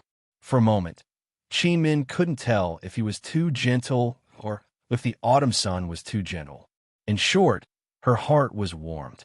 He didn't blame her. He used this method to find an excuse for her. But Qin Min wanted to ask, what about the child? Before he could ask, Gu Beiyue turned around. It was only then that he noticed the forsythia flowers that filled the garden. They were blooming in large clusters. Autumn in Jiangnan was golden yellow, and yellow flowers could be seen everywhere. However, this was the first time he saw a garden full of forsythia flowers in Jiangnan. He hurriedly walked to the cluster of flowers and took a closer look. He knew that the forsythia was not only a species that bloomed against the season, but it was also the most valuable forsythia in traditional Chinese medicine. It was not easy to raise this thing, let alone raise it so well. Gu Beiyue looked back and asked seriously, "Miss Qin, did you plant this?" "I had nothing to do, so I planted it for fun." Qin Min hesitated before asking, "Principal Beiyue, do you like forsythia flowers too?" On the day of their wedding, there were quite a few forsythia flowers in their bridal chamber. She would never forget it. She thought about it. In the end, it was impossible for him to know that she liked forsythia flowers. Perhaps it was his own preference. "I quite like them," Gu Beiyue replied as he walked deeper into the cluster of flowers. Very soon, he circled around a stone wall and saw another wondrous sight. This was the air pineapple that Han Yunqi had seen before. It was Gu Beiyue's first time seeing this plant, so he found it particularly novel. He picked up one and examined it carefully. It was blooming, but it had not taken root. It had only been placed on a withered tree. "What's this?" Gu Beiyue asked. "This is an air pineapple. It doesn't need to take root. As long as it breathes in air and has the right amount of moisture, it can survive, grow, and bloom." Qi Min looked at the tree full of air pineapples and sighed inside. Ever since her legs were crippled, she was like a rootless child in the Qin family. However, she had grown up. Gu Beiyue held the flower in his hand gently and stared at it for a long time before asking, "Miss Qin, can you give me one?" He had forgotten when he had become a rootless person, drifting and busy all over the place. "If Sir Principal doesn't mind, feel free to choose." Qi Min smiled. She was most willing to share good things. Gu Beiyue did not pick, choosing the one in his hand. The petals and leaves were flourishing, while the flower core was a light yellow. It was just the right size for him to hold it in his hand. Xiaoyao held back again and again before finally speaking up with a chuckle. "Son-in-law, you can carry this flower with you at all times. Just sprinkle some water on it from time to time. How about this servant thread it for you and hang it around your waist?" Qi Min could not help but burst into laughter when she saw the flower. She was both angry and amused. "Stupid girl, you're always coming up with bad ideas. Do you think it's a jade pendant?" Gu Beiyue also laughed and asked curiously, "It can be threaded and hung." "Of course it can. Madam is skillful with her hands and hung one on her medical box." Xiaoyao looked at it seriously and was amused. "Hee, what a coincidence. Madam hung one of the same color as son-in-law's." Qi Min was very embarrassed and did not know what to say. She wanted nothing more than to plant Xiaoyao on the ground and turn her into a real Xiaoyao. Xiaoyao's intention of matchmaking was too obvious. Gu Beiyue said indifferently, "It's a rootless plant to begin with, so don't wander around with me. Let it have a place to settle down and raise it in the house." Gu Beiyue entered the room and looked around before placing the flower on the paperweight on his desk. The desk was painted in a dark color, and the flowers seemed to have bloomed brightly from the darkness. It stood quietly by itself. So beautiful, so beautiful. Gu Beiyue and Qi Min spoke at the same time. Both of them looked at each other in surprise and couldn't help smiling. At this moment, Gu Beiyue suddenly started coughing. He leaned against the side of the desk and coughed violently. Qi Min was alarmed. Based on her experience, Gu Beiyue's coughing was anything but ordinary. It was not a new illness, but an old one. Many years ago, she had heard rumors that Tianing country's head imperial physician was a medicine jar who treated patients but not themselves. She had thought it was just a rumor, but now it seemed that it was very likely to be true. "Your Excellency Academy head, are you all right?" Xiaoyao was anxious. Qi Min didn't ask any questions. She had Xiaoyao pour some warm water while she listened attentively to Gu Beiyue's coughing. When Gu Beiyue had calmed down, she took Gu Beiyue's hand and took his pulse. Gu Beiyue was very surprised and wanted to refuse, but he saw Qi Min's serious and solemn expression. He had always thought that she was a good-tempered girl, but her current cold and stern demeanor was not to be trifled with. She wouldn't tolerate any disturbances. Once upon a time, he had seen a woman so solemn and serious that he'd become infatuated with her. But today, he didn't become infatuated with her. Instead, he felt an irresistible urge to disturb her and see how she would react. In the end, the impulse was only a passing thought. He sat quietly in his seat. Besides his grandfather, parents, and his close friend from Tianing's palace, Imperial Physician Huang, no one else had taken his pulse. He was very clear on the state of his body. His grandfather and parents had long passed away. Besides himself, there was probably no one else in the world who could take his pulse. For a long time, Qi Min didn't let go of his hand. Her stern expression gradually turned to one of confusion. Very quickly, she furrowed her brows. She asked, "Your Excellency Academy head, this is an old illness that you've had since you were young. It affects your lungs and hurts your liver. You Qin Min didn't say anything else, but her words were enough to shock Gu Beiwei. She could tell what was wrong with him. Qin Min seemed to have a lot to say, but in the end, she only asked Gu Beiwei, is it not self-governing? No one could compare to his medical skills, so he should be the clearest about his body's condition.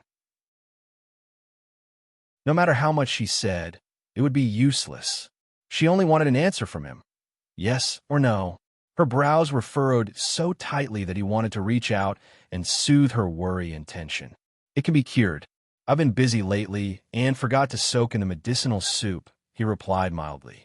Qin Min immediately exhaled, her entire body relaxing. Thank goodness, thank goodness. You scare me.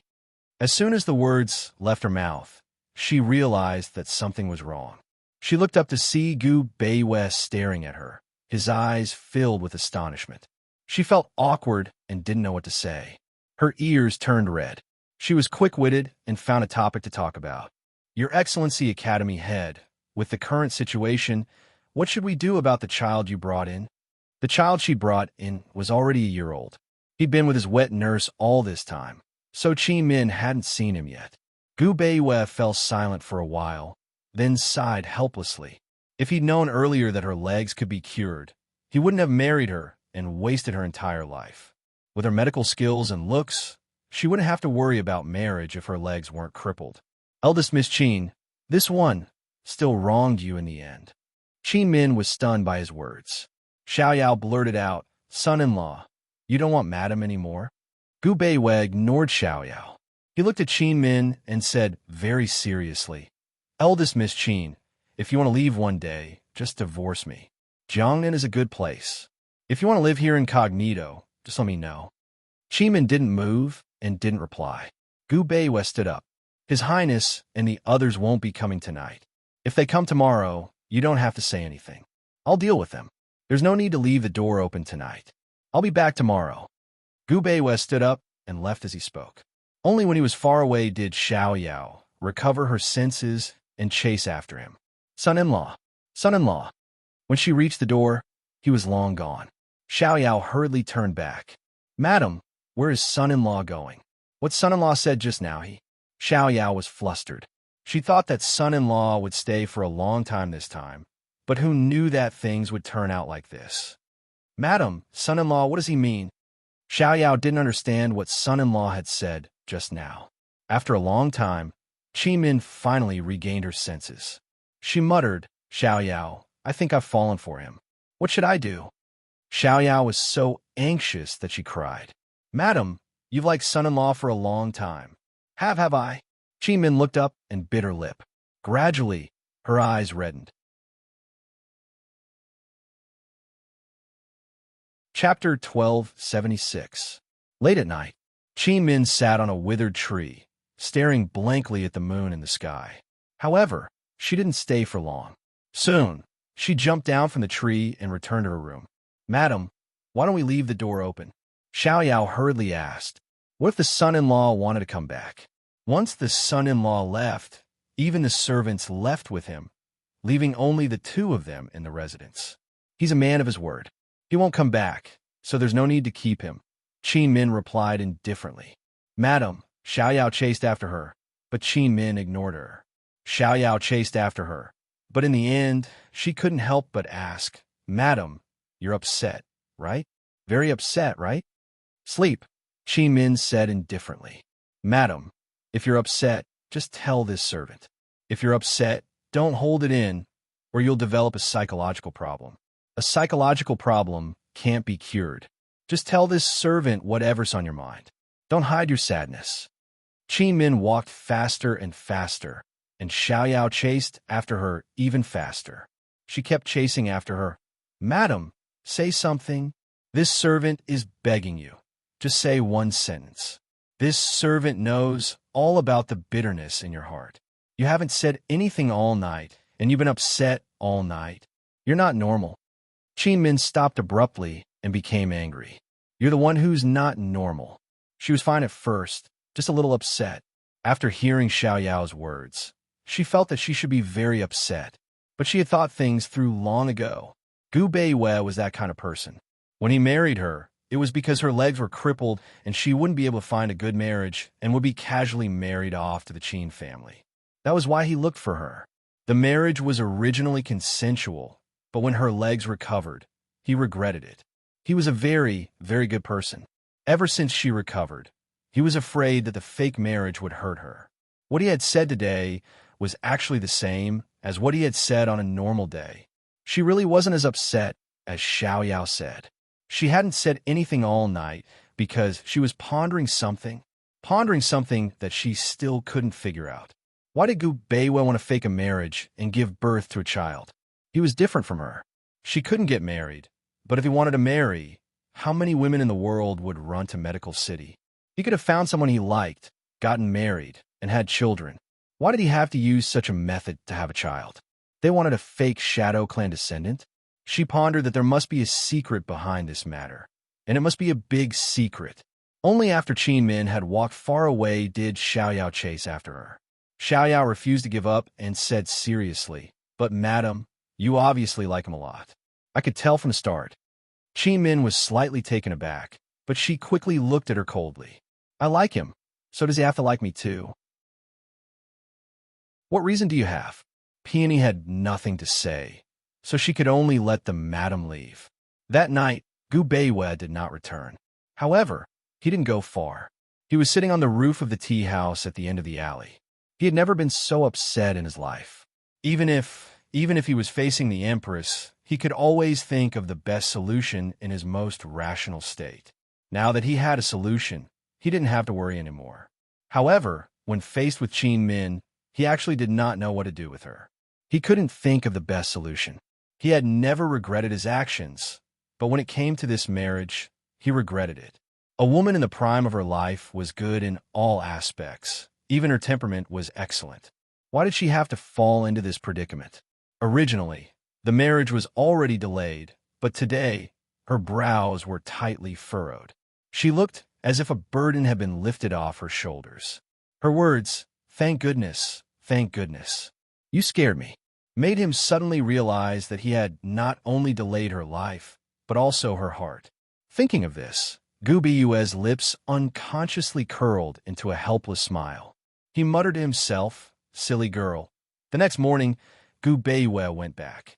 Qin Min didn't answer him when he said those words yesterday, and he didn't expect Qin Min to answer either. The two of them acted as if nothing had happened and were still polite to each other. After waiting for an entire morning, Long Fei Yi and Han Yunxi did not appear. It was only when the sky darkened that Gu Beiwei received an eagle letter from Long Fei Yi, saying that something had happened to the Chongning salt pans and that he had to rush over to take a look. He would come back next time. After the letter, Han Yunxi personally wrote, "Where there's life, there's hope. Don't tire her out during this period." Gu Beiwei read the letter and was rather surprised. "The Chongming salt pans are in the neighboring county, right?" Xiaoyao waited for a long time. Seeing that madam didn't answer, she replied indifferently, "Yes." Her enthusiasm from before was completely gone. Gu Beiwei laughed to himself. "So you've come down south to check on the salt tax?" Qin Min and Xiaoyao didn't quite understand. Qin Min asked, "Are His Majesty and Her Majesty the Empress not coming?"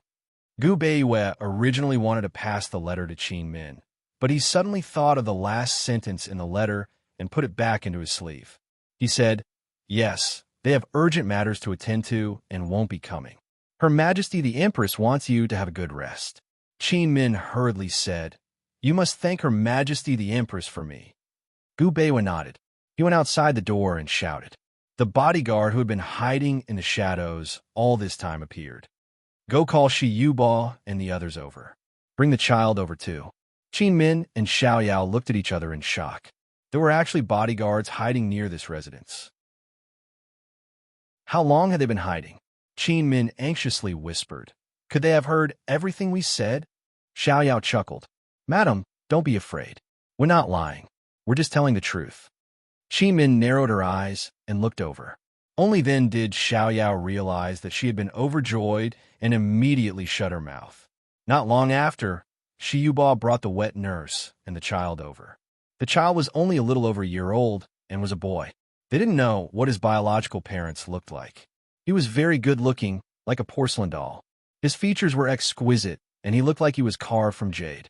His large, clear eyes were full of ignorance and inexperience. He was brought up by the wet nurse. Shiyuba saw that he had never seen a stranger before. He was only a little over a year old. Other than walking earlier and more steadily than other children, there was nothing outstanding about him. Compared to other children, he was still young and timid. When it came to drinking sugar, Rui really couldn't be compared to these two children. At first, he was led by the wet nurse. When he entered and saw Gu Beiyue and Qin Min, he became timid. He hugged the wet nurse's thigh and kept hiding behind her. "What's his name?" Qin Min looked at the orphan. Her heart ached for him, but there was also a new emotion in her heart. After all, this child was supposed to be her and Gu Beiyue's biological son. She didn't think too much about it before she saw the child. Now that she saw him, she realized her big mistake yesterday. Not only did she ruin Gu Beiyue's plan, but she also changed the child's fate. He was supposed to be Medical City's young master, the son of the Grand Tutor, and the descendant of the Shadow Clan. All those glorious identities were now lost. She also didn't know how Gu Beiyue would deal with him. "He hasn't been named yet," Gu Beiyue said lightly. Before he could finish, the wet nurse hurriedly said, "His nickname is Shadow." Shiyuba immediately glared at the wet nurse. "Who allowed you to interrupt?" The wet nurse was timid. Shadow hugged the wet nurse tightly, seeming to be even more afraid. Gu Beiyue suddenly frowned. Before he could speak, Qin Min couldn't sit still. "I'm talking to eldest sister. Who allowed you to interrupt? Who are you?" It could be seen that the wet nurse doted on Shadow. Otherwise, she wouldn't have hurriedly added that sentence. Shiyuba glanced at his master. Seeing that his master didn't say anything, he was resentful and didn't dare to speak again. Qin Min really wanted to hug Shadow, but she was afraid of scaring him. She said to the wet nurse, "Eldest sister, hug him. He looks like he's afraid of strangers. Don't let him scare you." The wet nurse hurriedly picked Shadow up. Shadow immediately wrapped his arms around her neck and refused to let go. Qin Min's heart ached when she saw this. She turned around and said directly to Gu Beiyue, "Sir Director, I want this child. I'll raise him as my own." She knew that Gu Beiyue had adopted a child, but she wasn't sure what was so special about this child that Gu Beiyue had taken a fancy to him. Gu Beiyue teased, "Are you trying to snatch the child from me?" Qin Min didn't understand for a moment, but she quickly understood. It seemed that Gu Beiyue wanted to take this child in as an adopted child. "You can raise this child here. The wet nurse and doctor, she will take care of him. If you have the time to educate him, it will be this child's fortune." Gu Beiyue was still very polite. Wasn't his adopted child also her adopted child name? Why was he being so polite? "He'll call me mother no matter what. There's no difference." Qin Min smiled. "Then eldest Miss Qin should give him a name," Gu Beiyue said. Qin Min disagreed. "Sir Director, the child's proper name should be given by the father." Gu Beiyue smiled helplessly. "Let me think about it carefully before we discuss it." The child matter was settled just like that. Shiyuba and the wet nurse also stayed in the residence. Gu Beiyue got someone to tidy up the backyard and renovate a house for Shiyuba to live in. The wet nurse and Shadow stayed in the same house, as Qin Min Gu Beiyue's house was still empty. He didn't know how Qin Min did it. She became familiar with Shadow in just one day. From the second day onwards, Shadow followed her everywhere. This big and small figure made Gu Beiyue a little absent-minded. He didn't deliberately get close to Shadow, but when Shadow looked at him, he would always smile at Shadow. Gradually, Shadow wasn't afraid of him. It would even take the initiative to get close to him and giggle at him. Qin Min knew that Gu Beiyue wouldn't stay for long, but she didn't expect that Gu Beiyue would stay for much shorter than she expected. After the house in the backyard was repaired, Gu Beiyue was about to leave for Medical City. On the first day of the day, the new moon was not visible. Qin Min didn't let anyone follow her. She followed Gu Beiyue all the way out of the alley. When they reached the entrance of the alley, Gu Beiyue stopped. "Eldest Miss Qin, please wait." Qin Min nodded. "Sir Director, have a safe trip." Gu Beiyue smiled and nodded. He turned around and left without any reluctance. However, Qin Min suddenly shouted, Gu Beiwe. Gu Beiwe was a little surprised and immediately turned around. This woman had never called him that since they met. What was going on? He looked at Qin Min and had that feeling again. This woman seemed to be different for what he remembered. Gu Beiwe, if you want a child, why don't you have one yourself? If you ever want a child of your own, let me know. Qin Min stopped. Gu Beiwe unconsciously frowned. A sense of panic surfaced in his heart. Qin Min suddenly smiled and said, "If you let me know, I'll divorce you." Chapter 1277. Gu Beiwe was really afraid that Qin Min would say something that would force him to reject her face to face and break her heart. But when he heard the words, "I'll divorce you," although he was relieved, he didn't know why, but his heart was a little heavy, and there was an indescribable, strange feeling. Qin Min smiled at him. There was a bit of naughtiness in her usual natural and unrestrained smile, making him unable to tell whether she was joking or telling the truth. Gu Beiwe didn't know whether to laugh or cry. He didn't know whether it was because she called him Gu Beiwe or because of her current smile, but he suddenly felt that Qin Min at this moment was the real Qin Min. Before he could answer Qin Min's question, she waved her hand, "Goodbye, Dean." After saying that, she left. This time, she really left and didn't look back. After last night, Gu Beiwe originally wanted to be cruel and coldly get rid of her feelings, but who knew that he didn't have the chance? It wasn't until Qin Min's back disappeared in the alley that Gu Beiwe couldn't help but chuckle. However, even he didn't know what he was laughing about. At night, Gu Beiwe left Ningzhou City. No one knew when he would come back. Perhaps even he himself didn't know. At the same time that Gu Beiwe left Ningzhou City, Long Feiye's carriage was also leaving Ningzhou City. Gu Beiwe went north to Medical City, while Long Feiye and Han Yunxi went east to Changning Saltpan. Something did happen to Changning Saltpan, but Long Feiye and Han Yunxi weren't so anxious. They sent the letter to Gu Beiwe on purpose. That day in the tea house, neither of them suspected anything, but that afternoon, when they thought about it carefully, both of them found some clues. Firstly, Gu Beiwe wasn't a careless person. How could he really leave Qin Min alone in Ningzhou City? He must have sent someone to secretly protect her. Miscarriage was such a serious matter. The servants would not have not reported it. Secondly, Han Yunxi recalled what she had seen in that house. There were so many medicinal forsythia flowers. It was unlikely that a normal gardener would be able to grow them. It was very likely that Qin Min had planted them herself. Thirdly, it was unreasonable for her to hide the miscarriage for 3 months. Long Feiye and Han Yunxi both felt that there was something wrong with Qin Min's stomach. Han Yunxi wanted to get to the bottom of this. She was afraid that Gu Beiwe and Qin Min might have encountered some difficulties and kept it from her. However, Long Feiye insisted on not interfering in Gu Beiwe's family affairs. Han Yunxi thought about it. With Gu Beiwe's character, even if they went to ask, he would at most explain a sentence or two and not say anything. Therefore, the two of them pretended that they didn't know anything and didn't visit. Gu Beiwe and Qin Min continued to put on an act and found an excuse to avoid them. The sound of horse hooves accompanied the night. Rue was already sleeping soundly in Long Feiye's arms. Long Feiye and Han Yunxi were sleepless. They talked about the Changning salt pans. Salt was a daily necessity. It was also a very influential thing. Its influence could even be equal to that of food. It could affect the rise and fall of a country. Han Yunxi didn't know much about salt. She only thought it was a condiment for cooking. However, she only knew how important salt was when she came to this world. Salt was used as a preservative and preservative.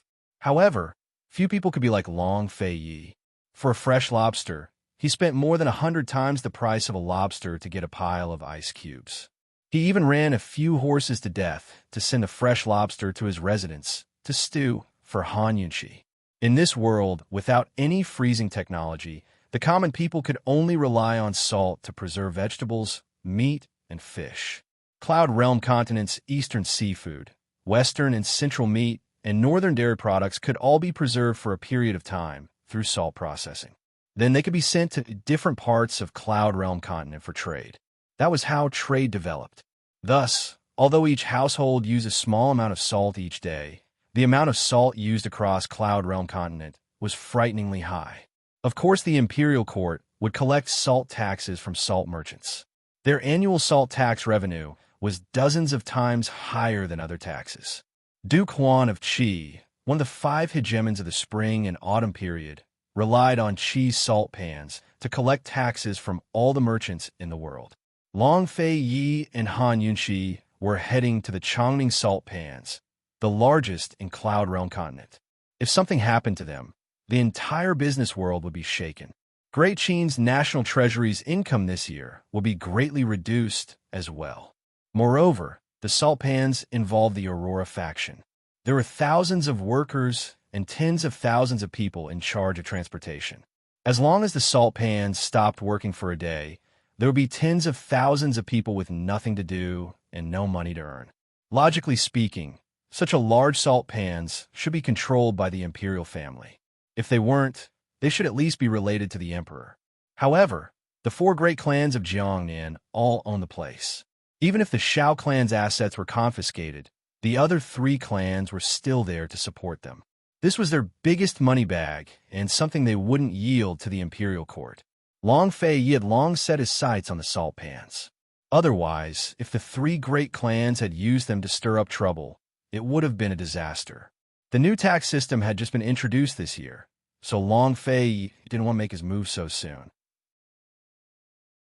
Originally, he'd come to check on the progress of the tax reform, but yesterday afternoon Long Fei Yi received an urgent message from Yuning about the salt pans. Someone had smuggled a huge batch of salt from the Chongning salt pans to Winter Crow country. The 3 great clans controlled the salt pans, so the imperial court couldn't monopolize them. Currently, the trade of salt within the Great Qin Empire was very free. However, if they wanted to sell salt outside of the Great Qin Empire, the imperial court would have to step in. Private transactions were not allowed, and this also involved tax evasion. To be able to obtain a large batch of salt, this matter was definitely related to the 3 great clans. As long as they could use this opportunity to suppress 1 or 2 clans, it wouldn't be difficult for Long Fei Yi to take back the salt pans. 5 days later, Long Fei Yi and Han Yunxi arrived at the Chongning salt pans. Ru'er was brought by Su Donglin to play, while Han Yunxi and Long Fei Yi disguised themselves. Han Yunxi dressed as a man to look like a rich young master, while Long Fei Yi was dressed in white, looking like a noble young master. Han Yunxi was delicate and pretty, while Long Fei Yi was handsome and noble. The 2 of them stood side by side, attracting the attention of many passers-by. They wouldn't directly go to the salt pans. They used the name of the 3-way black market's East Origin Palace to send a letter of visit to the stewards of the 4 great clans in the Chongning salt pans. It was just a letter of visit from East Origin Palace. They didn't need to say anything, and anyone who understood would know their intentions. People from the black market naturally came to find the owner of the salt pans to buy salt and smuggle it.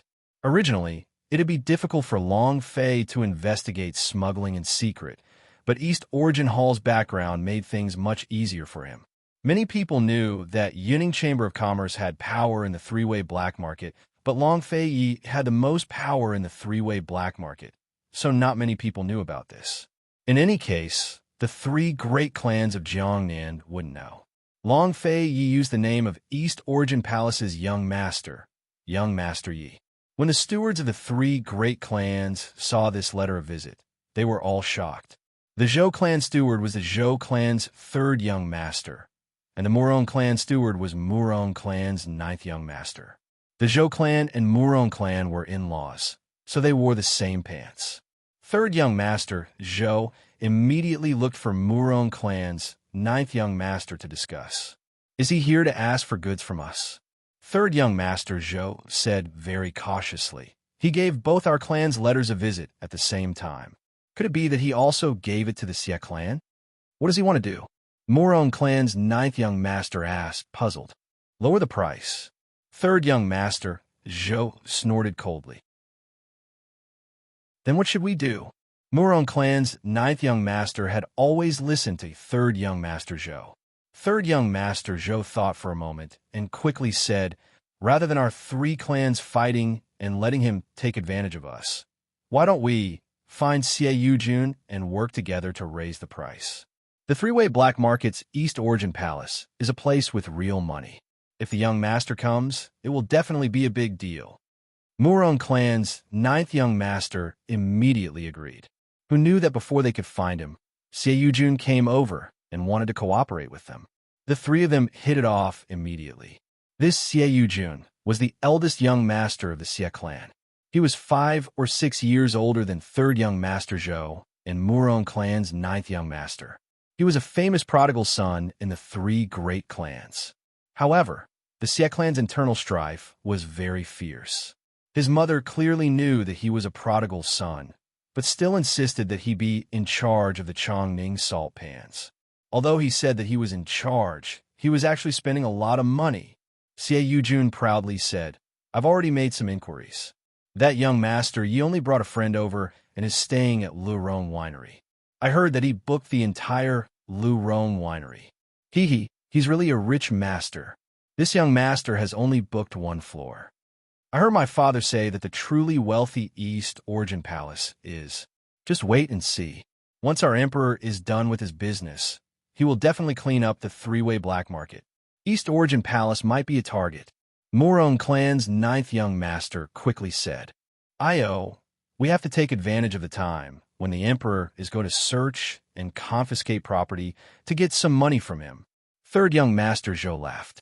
The three of them discussed for a while and came up with a high price. Then, they each went to see young master Yi and stated the price.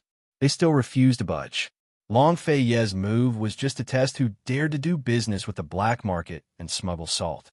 Who knew that the three clans would actually show up? This infuriated him quite a bit. How much money did these three fellows take away from the national treasury? Long Fei didn't negotiate the price and only said that he needed to think about it. He didn't reply to the three young masters for a whole 5 days. This made the three young masters very anxious. Finally, third young master Zhou couldn't sit still anymore. "How about we set up a banquet and invite him together and settle the price in person?" Xie Jun agreed wholeheartedly. Muron clan's ninth young master also agreed. He said, "We can't do business without wine. I'll take care of the wine." A sly look flashed through Xie Jun's eyes as she chuckled. "We can't do business without a woman. I'll take care of the woman. I guarantee that I'll find the best girl in Ningzhou City." Thus, when Long Fei Yi and Han Yunxi arrived at the banquet, they saw a girl as beautiful as a flower sitting on the side with a pipa covering half of her face. After they sat down, Xie Jun immediately handed over the signboard and chuckled. "Young Master Yi, let's order a song first. The girl we have today is Jiangnan's #1. Her songs, he can hook one's soul. Young Master Yi, please be careful. Don't let your soul be hooked, and we can't talk about business." As soon as she finished speaking, Han Yunxi, who was sitting on the side, chuckled and said, "This person's appearance can also hook one's soul." As she spoke, she walked over and gently lifted the girl's chin with her folding fan. These people in Jiangnan really made people speechless. The older ones wanted to take in a concubine for Long Fei Yi, but the younger ones were actually here to summon girls for Long Fei Yi. Han Yunxi was angry, but the girl suddenly dodged her hand and ran toward Long Fei Yi with the pipa. Chapter 1278. That girl avoided Han Yunxi and ran over to Long Fei Ye's side. Han Yunxi's gaze immediately followed her, and she slowly narrowed her phoenix eyes. Fortunately, this girl didn't get too close. Otherwise, based on the murderous intent in Han Yunxi's eyes, today's banquet would have ended before it even started. The girl had simply changed her seat and sat at the tea table across from Long Fei Yi. Han Yunxi didn't return to the table and just leaned on the side with her arms crossed as she watched. Long Fei Yi glanced at her and couldn't help but smile. He hadn't paid attention to that girl. If Han Yunxi hadn't teased him, he wouldn't have even looked at her. The three third young masters looked at each other in dismay when they saw this. Xie Jun inwardly thought, from the looks of it, young master Yi doesn't like this kind of thing. On the contrary, his friend likes this kind of thing. Third young master Zhou thought, Even if we can't deal with young Master Yi, it's still a good thing if we can take down young Master Han first. After all, someone who can come with young Master Yi to discuss this kind of business deal is definitely not an ordinary person. Ninth young Master Morong thought, young Master Han seems to like this kind of thing. Why is he so impatient? The three of them exchanged glances, and ninth young Master Morong chuckled and said, young Master Han, Wanwan is insensible. Please don't blame her. How about this? Let Wanwan drink 3 large cups as an apology. Before Wanwan came, she had been repeatedly told to capture young Master Ye's heart. But who knew that as soon as young Master Yi entered the door, he would capture her heart with just his face alone. Just one look at him was enough to make her lose her 3 souls and 7 spirits. She was the #1 singer in Jiangnan. The men of Jiangnan, whether they were talented scholars or the young masters of influential families, would all support her. They would spend 1,000 gold coins to beg her to sing a song, spend 10,000 gold coins to buy a night with her, and even spend their family's fortune to marry her. Unfortunately, she was too arrogant and hadn't met anyone who could move her. She owed young Master Xie a favor, so she came this time to repay the favor. Before she came, young Master Xie told her about young Master Ye's background. He also said that if she could gain young Master Ye's favor, being taken in as a concubine would also be glorious. She was shocked by young Master Ye's background, but she rejected the idea of taking a concubine on the spot. Her bottom line was to accompany him for one night. But who knew that when she saw young Master Yi, the bottom line that she had maintained for so many years was all gone. If young Master Yi had the heart, she was willing to go with him, even if she didn't have a status. When Wanwan heard Morong Jiu Shao's words, she knew that the situation had changed. Xie Yujun kept winking at her, but she pretended not to see it. She stood up and said seriously, Mr. Han, please don't blame me. After Mr. Yi orders a song, this little girl will perform a song for him. I will apologize to you again. Han Yunqi nodded. Miss Wanwan, are you trying to teach me the principle of first come, first served? As soon as he said this, the 3 young masters became anxious. Xie Yujun hurriedly tried to smooth things over. Young Master Han really knows how to joke. Come, I'll compensate you with 3 cups on Wanwan's behalf. Wanwan is good at everything, but this temper of hers, it's a little fierce. Fierce? Han Yunqi sneered in her heart. How could a prostitute have the word fierce associated with it? She laughed. She has taken a fancy to young Master Yi and looks down on me, right? Long Fei Yi lowered his head and played with the wine cup. When he heard Han Yunqi's words, the curve of his lips became wider and wider. He, who usually didn't drink casually, had unknowingly started drinking that cup of wine and found that it was quite good. Xie Yujun saw that young Master Han was overbearing and young Master Yi didn't say anything. He thought that since young Master Yi wasn't interested in Wanwan, he might as well not care about young Master Ye's face. He chuckled and said, Wanwan, young Master Han has taken a fancy to you. Come, let's let young Master Han order a song first. Wanwan was extremely unwilling, but when she saw the warning in Xie Yujun's eyes, she could only compromise. If she ruined Xie Yujun's plan, with Xie family's influence in Jiangnan, she wouldn't be able to stay in Jiangnan anymore. She put down the pipa and walked in front of Han Yunqi. She bowed and handed over the song list with both hands. Thank you, young Master Han, for your kindness. Please order a song. She didn't know what Han Yunqi was thinking. She actually used her folding fan to lift Wanwan's chin. Wanwan was forced to raise her head. Han Yunqi laughed. Which song do you like the most? I like all of them. Yao Yao answered. Who knew that Han Yunqi actually said, then sing all of them once.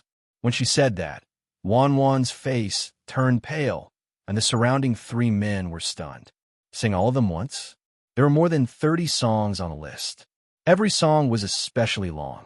If she sang all of them once, she might lose her voice. After a while, Wanwan squeezed out a sentence. Young Master Han, you really know how to joke. Do I look like I'm joking? Han Yunqi retorted.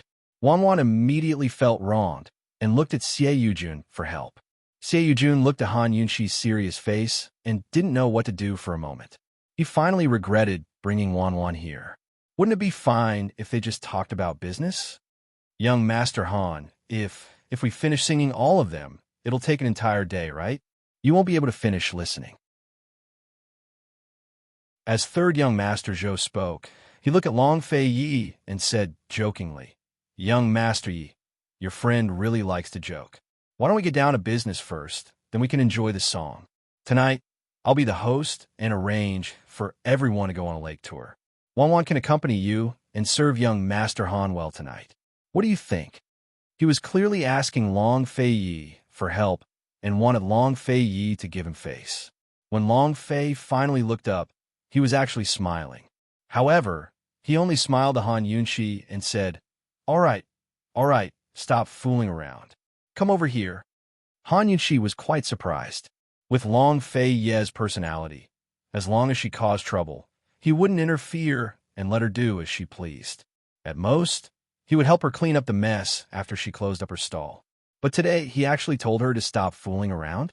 Why was he being so kind? Could it be that he really pitied that Miss Wan Wan? Han Yunxi reluctantly walked over. Unexpectedly, just as she was about to sit down next to Long Fei Yi, Long Fei Yi actually pulled her over and made her sit on his lap. Han Yunxi was stunned. She didn't know what Long Fei Yi wanted to do.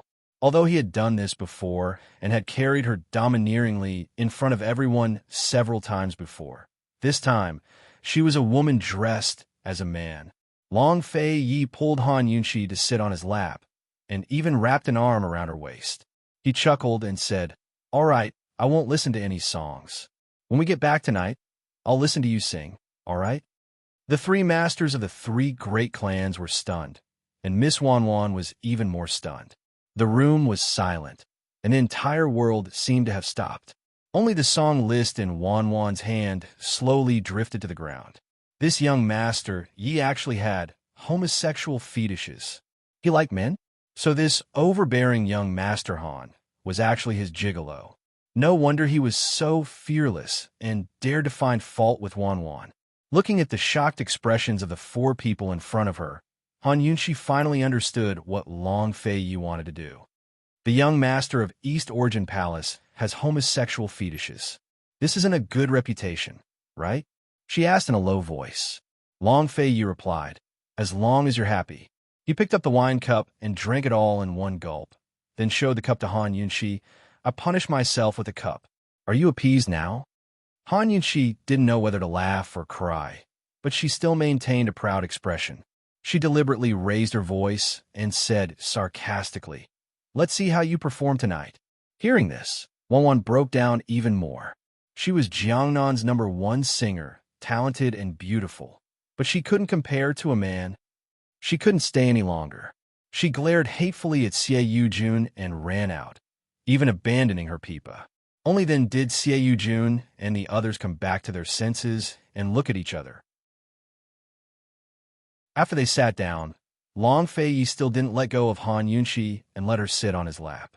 Playing around was one thing, but Long Fei Yi didn't delay his business. Although it was his first time meeting these three rich young masters, he had a rough idea of what was going on. These three young masters were definitely not the ones in charge of the Chongning salt pan. There must be someone behind them.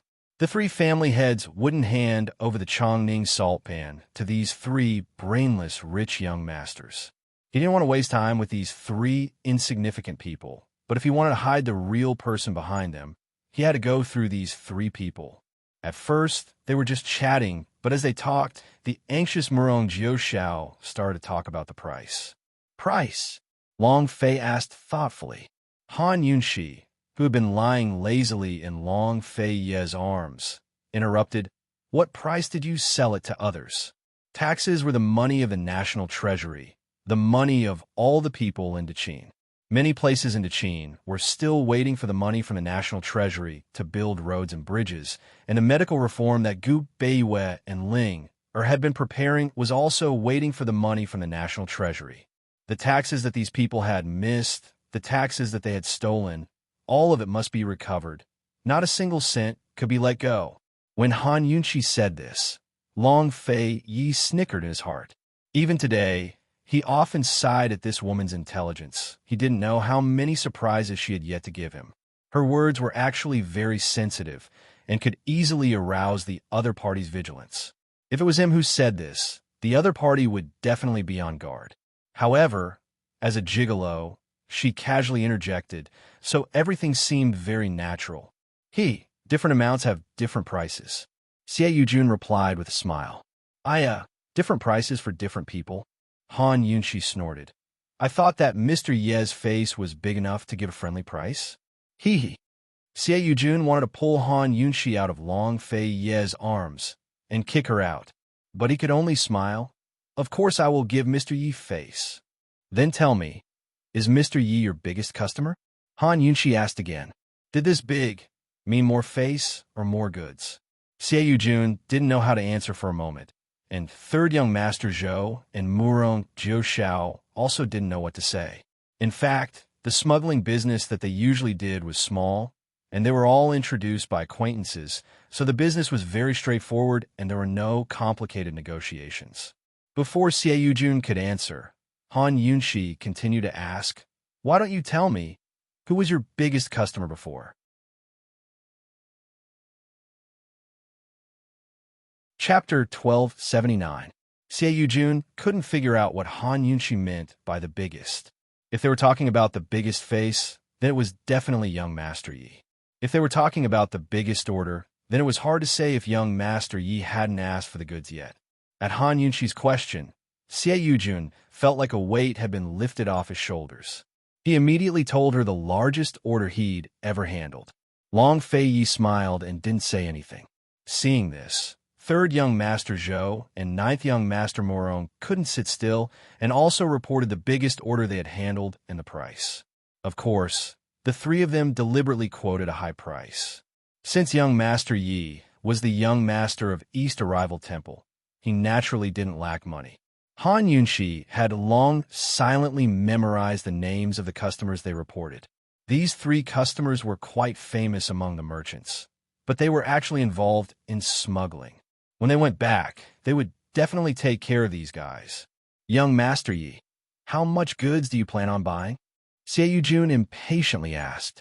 Long Fei Yi thought for a bit and stretched out his hand. 5. Xie Yujun couldn't figure out, so he guessed higher. 50 carts? Long Fei Yi coldly snorted, 500. When these words came out, Xie Yujun and the other two were shocked.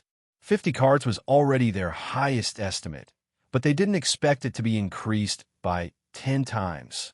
500 carts, as expected of the young master of East Arrival Temple. He was too generous. Xie Yujun and the other two were shocked and pleasantly surprised, but they also became timid.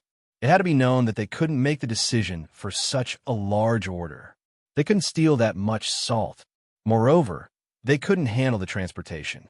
The transportation of salt wasn't simple. Large quantities of transportation, whether by land or water, had to be checked at different checkpoints, and a certain certificate had to be issued. The certificate clearly stated who wanted to buy, who wanted to sell, and also included proof of payment after paying taxes. If it was used to smuggle salt, it would be very difficult to transport it. Because no one was willing to take on this responsibility, the certificate couldn't be written. If it was forged, it would be easy to find out, and there would be evidence left. A small amount could be smuggled, but a large amount would require many connections. They could still find the small paths, but if it was the big paths, they wouldn't even be able to find the door. Even if Xie Yujun and the other two were joined forces, they wouldn't be able to swallow this single word. Seeing that they didn't speak, Long Fei Yi asked, What's wrong? You think it's too little? No. Xie Yujun shook her head and waved her hands. How could such a big order be too little? Do you know the price? Please name a price. If it's suitable, I'll pay the deposit today. Long Fei Yi said straightforwardly. These words made Xie Yujun and the other two both happy and nervous. They were happy because a big business had come knocking on their door, but nervous because if they were not careful, this business could not be done. Xie Yujun thought for a long time before finally replying, Young Master Yi, don't worry about the price. I guarantee you'll be satisfied. It's just that the transportation aspect isn't too difficult. What? Do you want to talk about the freight? Han Yunqi asked immediately. Wasn't it too much of a scam to not include shipping for such a big deal? No, no, no. We're not familiar with the ways of Chongning Dao's three-way black market. Xie Yujun laughed. Young Master Yi, how about this? Tomorrow, I'll invite someone who is familiar with the ways over, and we'll talk about it in detail. How about it? When these words came out, Long Fei Yi and Han Yunqi knew that they had basically achieved their goal today. Then we'll talk about it tomorrow. Long Fei Yi got up, not wanting to stay a moment longer. He finally let go of Han Yunqi, but the moment Han Yunqi stood up, he held her hand again, his big hand clasping her 5 fingers. Seeing that they were about to walk to the main street, Long Fei Yi still didn't let go. Enough, Han Yunqi said in a low voice. If they were to walk hand in hand on the main street, they would definitely attract a crowd. Long Fei Yi then let go. If it wasn't for investigating the salt pond and not wanting to be too high profile, he definitely wouldn't have let go of Han Yunqi. It's still early. Where are we going? Han Yunqi was in a good mood. To the lake. Long Fei Yi replied. There were many rivers and lakes in Jiangnan. Swimming in the rivers and lakes was something that everyone liked to do. Han Yunqi was very interested. Long Fei Yi booked a ship and planned to stay on the ship for the night. He and Han Yunqi enjoyed the scenery of the lake and even climbed onto a small island in the lake. Han Yunqi had fun the whole afternoon, but when night came, it was Long Fei Yi's time to be happy. The two of them stood on the deck. He took out a pipa from who knows where and handed it to Han Yunqi. When Han Yunqi saw the pipa, she understood that Long Fei Yi invited her to the lake so that she could sing a song. She didn't take the pipa and just looked at it with a silly smile. I don't know. She knew the guqin, guzheng, and flute, but she hadn't touched anything else. As for singing, she didn't know how. She could hum a few songs if he asked her to. If it was an ancient song with 1,000 twists and turns, she could hang herself to death. It's okay. Long Fei Yi casually threw the pipa into the river and didn't insist. Han Yunqi felt that something was wrong. She felt that things weren't that simple. However, Long Fei Yi really didn't mention the pipa again. After a while, Han Yunqi couldn't help but say, I really don't know how to sing. It's okay. If you don't know, then don't know. Long Fei Yi smiled. The less he asked, the more nervous she was. However, he talked to her about the illicit salt for the whole night and didn't mention anything else. Han Yunqi finally let down her guard. When it was time for bed, Long Fei Yi lay on his back. He didn't hug her sideways like he did in the past. Han Yunqi turned her back to him. She was very suspicious. There was something wrong with this guy tonight. She waited and waited. Long Fei Yi seemed to have fallen asleep. She couldn't help it. She turned over and saw that his eyes were wide open. You? Han Yunqi asked in surprise. Are you okay? I'm fine. Long Fei Yi said lightly. You? Don't be like this. I'm scared. Han Yunqi surrendered. A sly look flashed past Long Fei Yi's eyes. He then said, You don't know how to play the pipa. Do you want to serve me? When he said this, Han Yunqi suddenly understood. So that was what he meant by taking her to the lake. Xie Yujun said that she wanted Wan Wan to serve him for the night. So that was what he meant by lying on his back? He wanted her to serve him. I don't know. Han Yunqi said angrily. Long Fei Yi finally smiled. If you don't know, I'll teach you. Thus, Long Fei Yi patiently taught Han Yunqi for the entire night. He knew that she was begging for mercy and that she was willing to serve him of her own accord.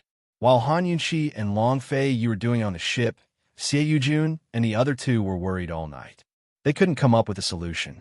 The salt smuggling business in the Chongning salt bands had a long history. It had existed even before Tianning was destroyed. The 3 great clans had secretly cooperated on this matter. They each did their own small business, while the big ones were handled by a single person in charge. That person was called Shopkeeper Chow. Only by combining the connections and power of the 3 great clans could they completely connect the land and water transportation routes. Otherwise, it would be impossible for a single clan to swallow up such a large business. Xie Yujun and the other 2 were worried about how to give this business to Shopkeeper Chow while still benefiting from it. In the end, they agreed on a plan and went to find Shopkeeper Chow together. Shopkeeper Chow was a man around 50 years old. He was very scholarly and modest. He was recommended by the three clans and was employed by them. He had always treated the three young masters with respect. However, he was very inflexible when handling matters and rarely gave them an exception. Three young masters, we're honored by your presence. You must have a big business deal, right? He asked with a smile. Whether it's a big business deal or not depends on how much profit shopkeeper Chow is willing to give us, Xie Yujun replied. The business this one accepts is a joint venture between the three clans. The profit also belongs to the three clans. Since the three of you came together, could it be? Shopkeeper Chow hesitated. This is a private business deal between the three of us, third young master Zhou muttered. Shopkeeper Chow immediately understood. According to the rules, we'll give you 10% of the introductory fee. How about it? No, this business deal isn't small. Ninth young master Murong couldn't help but speak up. Shopkeeper Chow said seriously, the three of you, it's not good to break your own family's rules. This one won't be able to explain it to your father. Do you want 500 carts of goods or not? Ninth young master Murong let it slip. 500 carts? Shopkeeper Chow was shocked. That's right. Ninth young master Murong nodded proudly. Who wants the goods? Shopkeeper Chow asked again. The illegal salt business wasn't an ordinary one. Shopkeeper Chow had always been very cautious when accepting business deals, especially large ones. You don't need to ask who it is. In any case, if you can give us 30% of the introductory fee, we'll introduce that young master to you. If it's less than 30%, there's no need to talk about it. Third young master, Zhou, simply said ruthlessly. This matter isn't simple. Shopkeeper Chow had a cautious expression on his face. Could it be that you've encountered a blackmailer? Shopkeeper Chow, who do you think the three of us are? How could we be blackmailed? Ninth young master Murong sneered. Three young masters, 500 carts of salt isn't a small amount. Where do you want to transport it to? How many checkpoints do you have to pass on the way? If something goes wrong, this matter, it'll alarm that young master in the palace. Shopkeeper Chow said seriously. All right, there's no harm in telling you. It's the young master of East Origin Hall, young Master Yi. He's friends with us, so he came looking for us. Otherwise, if East Origin Hall wanted salt, they wouldn't need to come all the way here. How many people would take the initiative to deliver it to them? Xie Yujun immediately said. This time, Shopkeeper Chow was truly intimidated. East Origin Hall, are you going to give me the 30%? If not, I'll take it. Xie Yujun asked impatiently. Yes. Shopkeeper Chow didn't hesitate at all. If he did business with others, he would still be given credit. But if he did business with East Origin Hall, it was definitely a cash transaction, and the price was fair. If it was any other master who wanted 500 carts of salt, he would definitely be suspicious. However, if it was the rich and overbearing East Origin Hall, he believed it. The three young masters' connections are getting wider and wider. When did you become friends with young Master Yi? Shopkeeper Chow couldn't help but inquire. How could he not want to become friends with that kind of person? Xie Yujun and the other two were praised to the skies. Ninth young master Murong quickly said, we made an appointment with him to discuss the price tomorrow. If Shopkeeper Chow goes, won't you become friends with him? Shopkeeper Chow's thoughts weren't on the transaction. If the transaction was concluded, the profits would belong to the three clans. If he could take advantage of this opportunity to become friends with young Master Yi, then his future prospects would be broadened. He smiled and asked, tomorrow, I'll host a banquet to invite young Master Yi. I wonder what young Master Yi likes. What do you think? When he said this, Xie Yujun and the other two snickered. Ninth young master Murong quickly leaned over and whispered, young Master Yi likes men?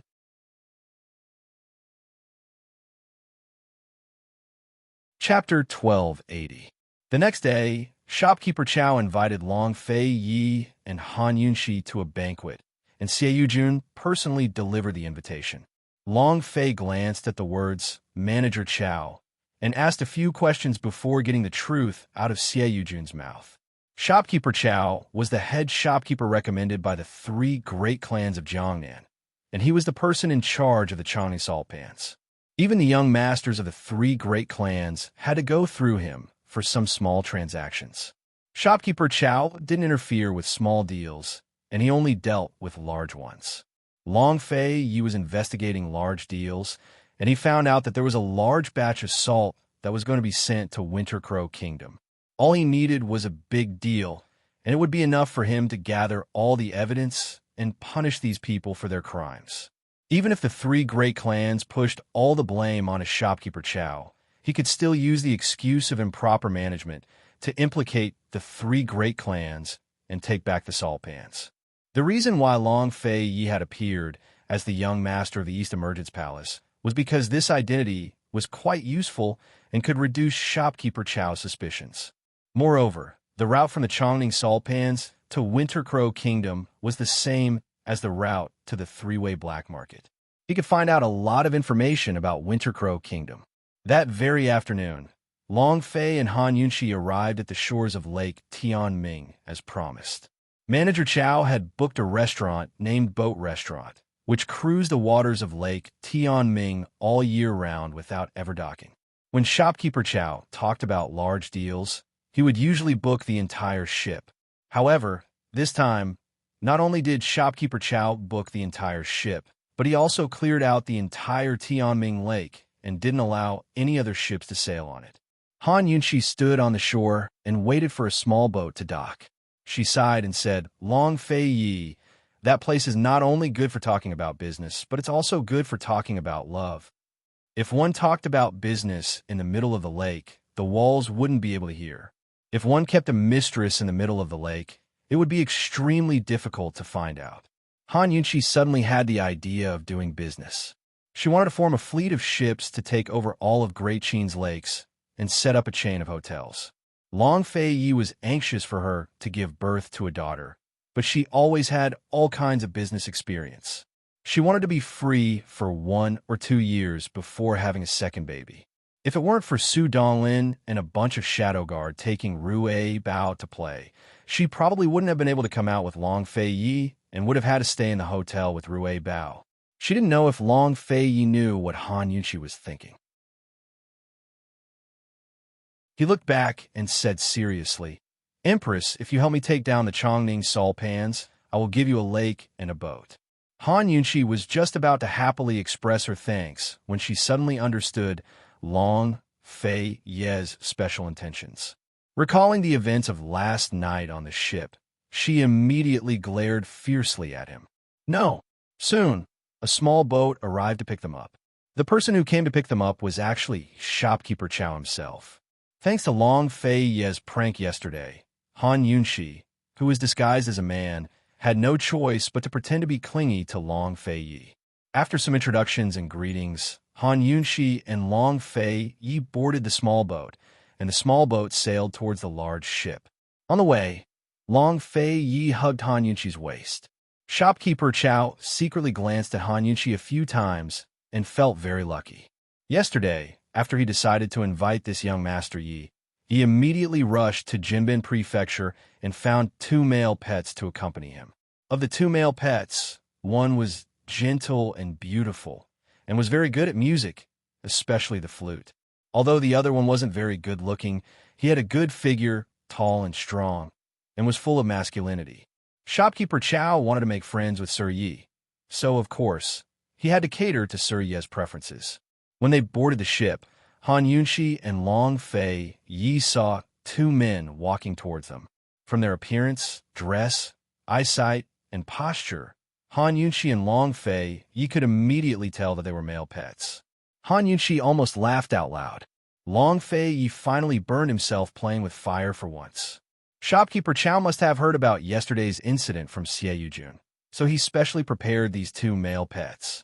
It was one thing for him to prepare a weak little gentleman for Long Fei, but he'd even prepared one for her. Han Yunxi let go of Long Fei Yi's hand. She was very happy to see Long Fei Yi being entangled by men. However, when Long Fei Yi stared at the tall and strong male pet, his face looked like it had been frozen for 3,000 years. It was terrifyingly cold. He was about to flip out, but who knew that Shopkeeper Chow would walk forward and take one of the male pets in each hand. It was very intimate and ambiguous. This, Han Yunxi was very surprised, but Long Fei Yi was also very surprised. They thought that these male pets were prepared for them, but who knew that shopkeeper Chow also had a preference for men? Moreover, his preference was very unique. He liked both types. Long Fei Yi originally wanted to throw these two male pets into the lake, but when he saw that they were shopkeeper Chow's men, he endured it and was too lazy to care. His complexion also improved a lot. Shopkeeper Chow didn't explain much to the two male pets. He smiled and led Long Fei Yi and Han Yunxi to sit upstairs. Shopkeeper Chow didn't notice Long Fei Yi's unhappiness just now. His so-called catering to young Master Yi's preferences was a little better than Xie Yujun and the others. He didn't directly give the male pets to young Master Yi, but pretended that he was the same kind of person. He hoped to leave a good impression on young Master Yi and make it easier to get close to him. Long Fei Yi and Han Yunxi sat on one side. Shopkeeper Chow sat opposite them. The two male pets sat on the left and right sides of Shopkeeper Chow. Xie Yujun and the others sat on the side. Long Fei Yi and Shopkeeper Chow talked about the price quite seriously. Shopkeeper Chow was in charge of the illegal salt business of Chongming Saltworks. Naturally, he wouldn't be easy to deal with. Long Fei Yi's every word was very careful and careful. He was secretly probing. Han Yunxi was tormented by Long Fei Yi last night. She was still very tired and wanted to sleep for 3 days and 3 nights. She didn't have much energy to discuss with Shopkeeper Chow, so she obediently shut up and listened and waited. Who knew that she would soon discover that the two male pets of Shopkeeper Chow were actually using their eyes to seduce Long Fei Yi and her. They were constantly sending flirtatious glances. As soon as she met the eyes of the tall and powerful male pets, Han Yunxi immediately avoided them. She was so scared that she had goosebumps all over her body. However, she was secretly happy and couldn't stop laughing. She was sure that Shopkeeper Chow didn't have homosexual fetishes.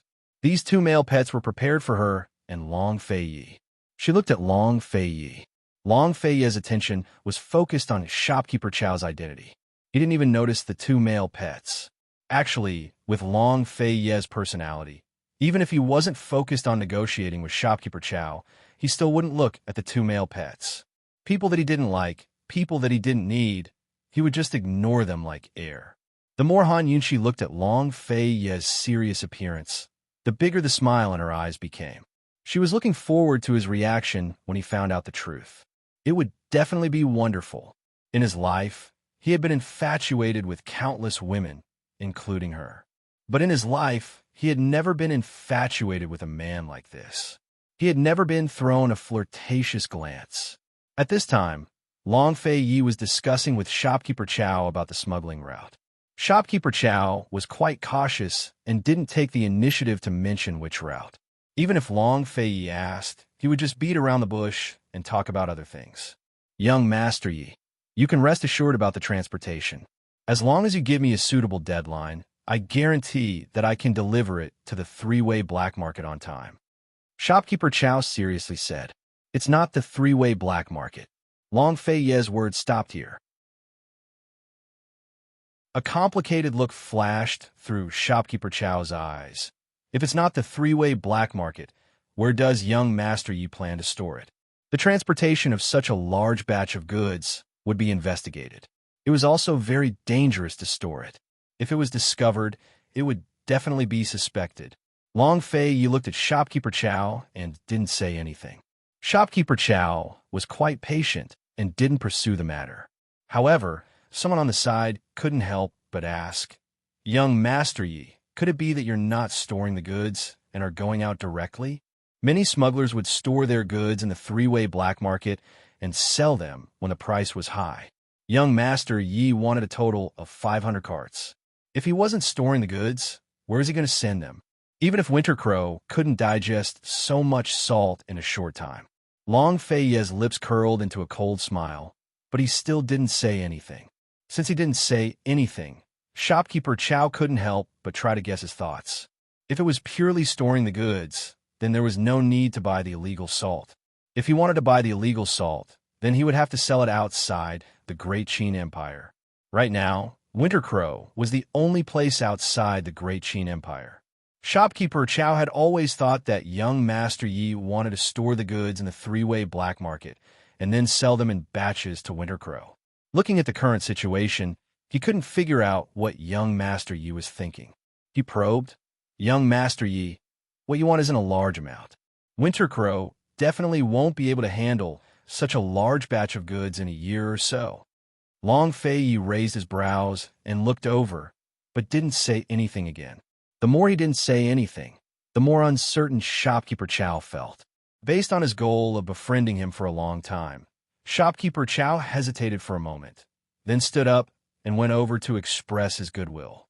He whispered into Long Fei Yi's ear, "Young Master Yi, I won't hide it from you. These past few days, someone has also requested a large batch of goods for Winter Crow. If young Master Yi is also interested in Winter Crow, then this one will refuse that person. Haha, who will be so bold as to steal business from my East Origin Hall?" Long Fei Yi asked in a low voice. Shopkeeper Chow didn't mention that person's name, but instead said, "Young Master Yi, if we succeed in this transaction, then this one won't give you any business with Winter Crow in the future. How about it?" Long Fei Yi only snorted coldly and didn't answer. Shopkeeper Chow knew that he was displeased, so he lowered his voice even further. "Young Master Yi, that person is Ning." Before he could say the name, Long Fei Yi inadvertently looked up and saw the male pet across from him. At this moment, the male pet was staring at him in a daze. His eyes were as gentle as water, gentle and ambiguous. In that instant, Long Fei Yi's expression darkened. He shifted his gaze and saw the other male pet continuously throwing flirtatious glances at Han Yunqi. Bang! With a heavy slap on the table, Long Fei Yi stood up. He didn't even want to ask for the smuggler's name. Shopkeeper Chow, who was halfway through his sentence, was shocked. His face was blank, and he had no idea what was going on. He hadn't even said that person's name yet. Why was young Master Yi so angry? Han Yunqi was also very surprised. She was close to Long Fei Yi, so she could hear Shopkeeper Chow's words. She had long since ignored the two male pets and was anxiously waiting for the smuggler's name. When she heard the word Ning, she became even more nervous. Who knew that Long Fei Yi would be so impulsive at this critical juncture?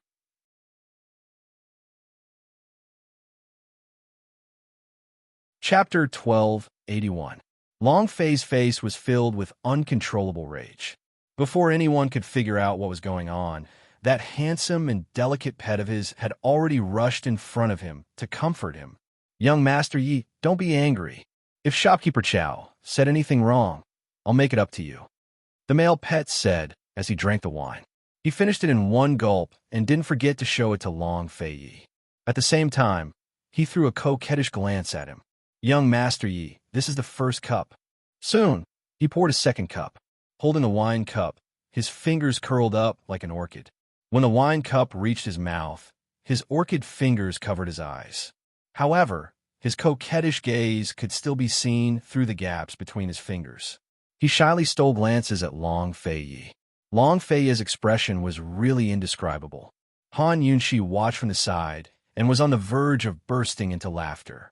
However, that male pet still misunderstood. He didn't realize that Long Fei Yi was angry at them. He only thought that Long Fei Yi was still angry at Shopkeeper Chow. After the second cup, he actually took Long Fei Yi's wine cup and filled it to the brim. His lips lightly touched the rim of the wine cup as he looked at Long Fei Yi and slowly drank. Long Fei Yi was about to kick him, but when he saw this, he suddenly turned his head away and retched. "Ha ha ha!" Han Yunqi couldn't help but burst out laughing. She laughed so hard that she almost fell off her chair. What was the saying, "The evils we bring upon ourselves are the hardest to bear"? What was the saying? I disgusted myself. This was it. If it weren't for yesterday's incident, today's farce wouldn't have happened. Shopkeeper Chow was dumbfounded. Xie Jun and the other two were also confused. They were like two monks who couldn't figure out what was going on. That male pet was anxious. "Young Master Yi, what's wrong with you? Is your stomach uncomfortable?" He was about to approach Long Fei Yi when Long Fei Yi finally couldn't take it anymore. He kicked out and sent that male pet flying out of the window. Splash! What a loud splash! Everyone turned to look in the direction where the male pet flew out. Long Fei Yi looked coldly at the tall male pet. He was the one who had really provoked his anger just now. How dare someone in this world seduce Han Yunxi in front of him? Long Fei Yi really wanted to pull out his whip. Who knew that when he met his murderous gaze, the male pet was so scared that he turned around and ran. He jumped out the window and directly jumped into the lake. At this point, shopkeeper Chow finally understood what was going on. On one hand, they lamented young Master Ye's bad temper. On the other hand, they lamented that this young Master Yi was really devoted. He couldn't tolerate other people's seduction at all. Shopkeeper Chow was filled with regret. He wanted to go over and apologize, but seeing that young Master Yi was in a fit of anger, he didn't dare to move. Xie Yujun and the other two looked at each other. In the silence of the room, only Han Yunxi was still laughing out loud. Long Fei Yi looked over. His face was gloomy as he asked, "Haven't you had enough fun yet?" Han Yunxi stopped and looked at him. She couldn't help but burst out laughing. Still laughing, Long Fei Yi said. This time, shopkeeper Chow and the others were all nervous. They wouldn't overreach and cause young Master Yi and young Master Han to quarrel, right? If this really went on, it would be hard to tell if this business deal would go through. Han Yunxi really didn't want to laugh anymore. She covered her mouth, but the more she acted like this, the more she couldn't hold it in. Even though she covered her mouth, she was still laughing. Long Fei Yi suddenly leaned closer to her and said coldly, "I'm going to ask you one last time. Are you still laughing?" Han Yunxi wasn't afraid. On the contrary, it was shopkeeper Chow and the other three's hearts that were all in the air. Han Yunxi looked up at Long Fei Yi. "Young Master Yi, I don't want to laugh anymore, but it's really funny. Ha ha ha ha." At this moment, shopkeeper Chow and the other three's hearts almost stopped beating. However, Long Fei Yi suddenly reached out and tickled Han Yunxi. He said, "Let's see if you can laugh again." Long Fei Yi tickled Han Yunxi's armpit, Han Yunxi's waist, and Han Yunxi's stomach. Han Yunxi laughed as she struggled and dodged. The two of them started fooling around just like that. This sudden turn of events stunned shopkeeper Chow and the others. Not long after, Long Fei Yi pressed Han Yunxi onto the table. Han Yunxi stopped laughing. She tightly pursed her lips, which were about to stiffen from laughing, and looked at him. Long Fei Yi stared at her. As he stared, he suddenly couldn't help but chuckle. He asked snappily, still laughing. Han Yunxi obediently shook her head. "I don't dare to anymore." But Long Fei couldn't help but laugh out loud. He kissed her gently on the lips before pulling her to her feet. Shopkeeper Chow and the others were dumbfounded by this scene. At this moment, the sound of rustling footsteps came from outside the door. It seemed that quite a number of people had arrived. Everyone looked towards the door. Xie Yujun suddenly shouted, "Oh no," and was about to rush over to close the door. Unfortunately, before she could reach the door, a group of handsome and lean male pets all rushed over and blocked the door. There were at least 10 of them. This was what Xie Yujun had prepared for young Master Yi. Shopkeeper Chow wanted to curry favor with young Master Yi. So why wouldn't Xie Yujun want to do the same? If he could get on good terms with young Master Yi, he would have a heavy bargaining chip in the future when he fought for the position of the head of the Xie family. The male pets walked in one after another. Xie Yujun immediately went to stop them, but who knew that 2 large groups of male pets would surround them from the left and right sides of the door. In just a short while, the door was completely packed. These 2 groups of men were naturally invited by 3rd Young Master Zhou and 9th Young Master Moro. They also wanted to get on the good side of the East Origin Palace Young Master.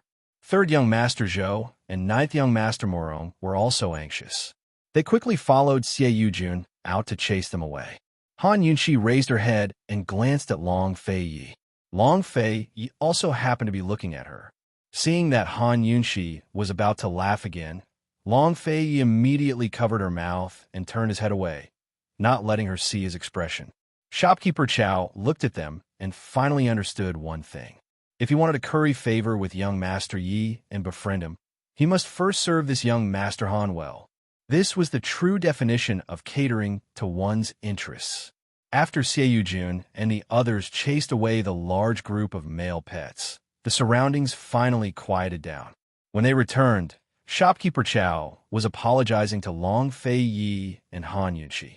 The three of them also hurriedly went to apologize, but were stopped by Han Yunqi. "You're so annoying. Are we still going to talk about the matter?" Han Yunqi pretended to be impatient and said to Long Fei Yi, "It's boring. If I don't want to talk about it, then let's go. Let's talk." Shopkeeper Chow quickly walked over. "Young Master Yi, we haven't finished talking about the matter just now. Let's continue talking." Long Fei Yi didn't say anything, but shopkeeper Chow very directly said the name of the smuggler. "That person is called Ning Lu, from the Winter Crow tribe. A while ago, he lost a deposit to buy the goods, but he hasn't come back to talk about it, nor did he say when he would come again. He asked for 300 carts. Young Master Yi, I'll tell you the truth. Only 300 carts of salt can be stolen from the Chongning salt pans in the past few months. If you give it to him, you'll have to wait until next year. If you can settle the price today, I'll give you face and only do business with you. I guarantee that I can help you deliver the goods to Winter Crow tribe." Ninglo, Long Fei Yi was suspicious. There weren't many people with the surname Ning in the Great Qin Empire, so how could there be someone with the surname Ning in the Winter Crow tribe? He didn't ask shopkeeper Chow any further and straightforwardly stated his price. "This young master will add 20% to Ning Li's price." Shopkeeper Chow had already misstated Ning Li's price, so when he heard this, he was overjoyed and immediately agreed. Long Fei Yi also very straightforwardly paid a large deposit. He said, "Send 300 carts to Northernly first. You must deliver them within 2 months." Of course. Shopkeeper Chow was very confident. Long Fei Yi accepted the receipt and didn't stay any longer. He left with Han Yunqi.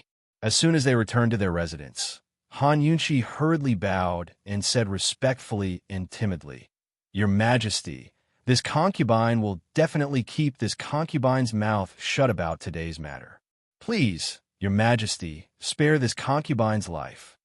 Today's matter was probably the most embarrassing thing Long Fei Yi had ever done in his life. If others found out, they might really be silenced. Seeing Han Yunqi's mischievous appearance, Long Fei Yi was both amused and helpless. He raised the emperor's flag and replied loftily, "For the sake of the crown prince, we will spare your life. Ha! You can avoid the death penalty, but you can't escape punishment. Serve me in bed tonight." Long Fei Yi. Han Yunqi was about to cry. This was one of Long Fei's sure-kill moves. As soon as Long Fei Yi and Han Yunqi left, Xiaoyu Jun and the others came over to ask shopkeeper Chow for a reward. Shopkeeper Chow readily agreed. That night, shopkeeper Chow spent the entire night figuring out a fast and cost-effective route. He reported it to the true leaders of the 3 great clans early in the morning. Shopkeeper Chow was responsible for designing the route and how to deal with the various checkpoints along the way. Naturally, the 3 great clans had to work together to complete the inspection. The 3 great clans had always trusted shopkeeper Chow's ability. In addition, he was the young master of East Origin Palace.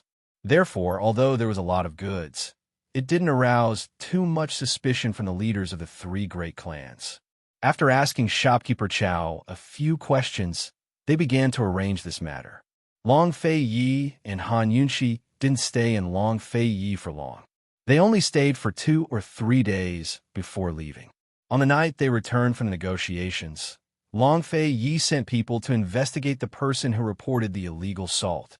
Not for anything else, but because the name Ning Lu had aroused a lot of speculation from him and Han Yunqi. A few days later, Su Donglin brought the informant to Long Fei Yi and Han Yunqi. It was because of this informant's report that the supervisor of the Long Ning salt pans passed a report to Long Fei Yi. "How did you know that someone was transporting illegal salt to Winter Crow Kingdom?" Long Fei Yi asked. The informant didn't know the identities of Long Fei Yi and Han Yunqi, but he was also afraid. He hurriedly answered, "Someone else asked me to do it. He gave me 500 taels and some evidence to report." Who is this person? Long Fei Yi asked again. I don't know.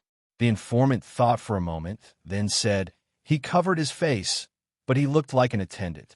Long Fei Yi asked 2 more questions, then let the informant leave. As soon as he left, Han Yunqi said, Ninglu must be a fake name. I've checked. There's no one in Winter Crow Kingdom with the surname Ning, but there's a big shot with the surname Lo. He has a strong background and specializes in slave trading. Most of them are sold to Xiankong. Slave trading is much easier to earn than illegal salt. They don't need to get involved in this. Since it's a fake name, why use Ning? Using Lu again? Long Fei asked. Chapter 1282. When choosing a fake name, one would usually choose the most common surname and avoid arousing suspicion. However, this smuggler had chosen the surname Ning, which was not available in the Winter Crow tribe, and the surname which was used by the Winter Crow tribe's largest slave trader. Why was that? The deposit he put down is not a small sum. Han Yunqi muttered to herself. He put down the deposit, and he still doesn't want the goods? Han Yunqi suddenly realized something. Long Fei Yi, Ninglu doesn't want the goods at all. He did it on purpose. Long Fei Yi also understood that Ninglu didn't seem like a real smuggler. Instead, he seemed to have deliberately set a trap for shopkeeper Chow and then reported it to Long Fei Yi so that Long Fei Yi would pay attention to the illegal salt trade. This person can't be Ning Cheng, right? Han Yunqi muttered to herself. When she heard shopkeeper Chow say the word Ning, the first person she thought of was Ning Cheng. If it's him, why did he use the word le ? Long Fei Yi actually had some guesses, but he wasn't sure. He looked at Han Yunqi and frowned, deep in thought.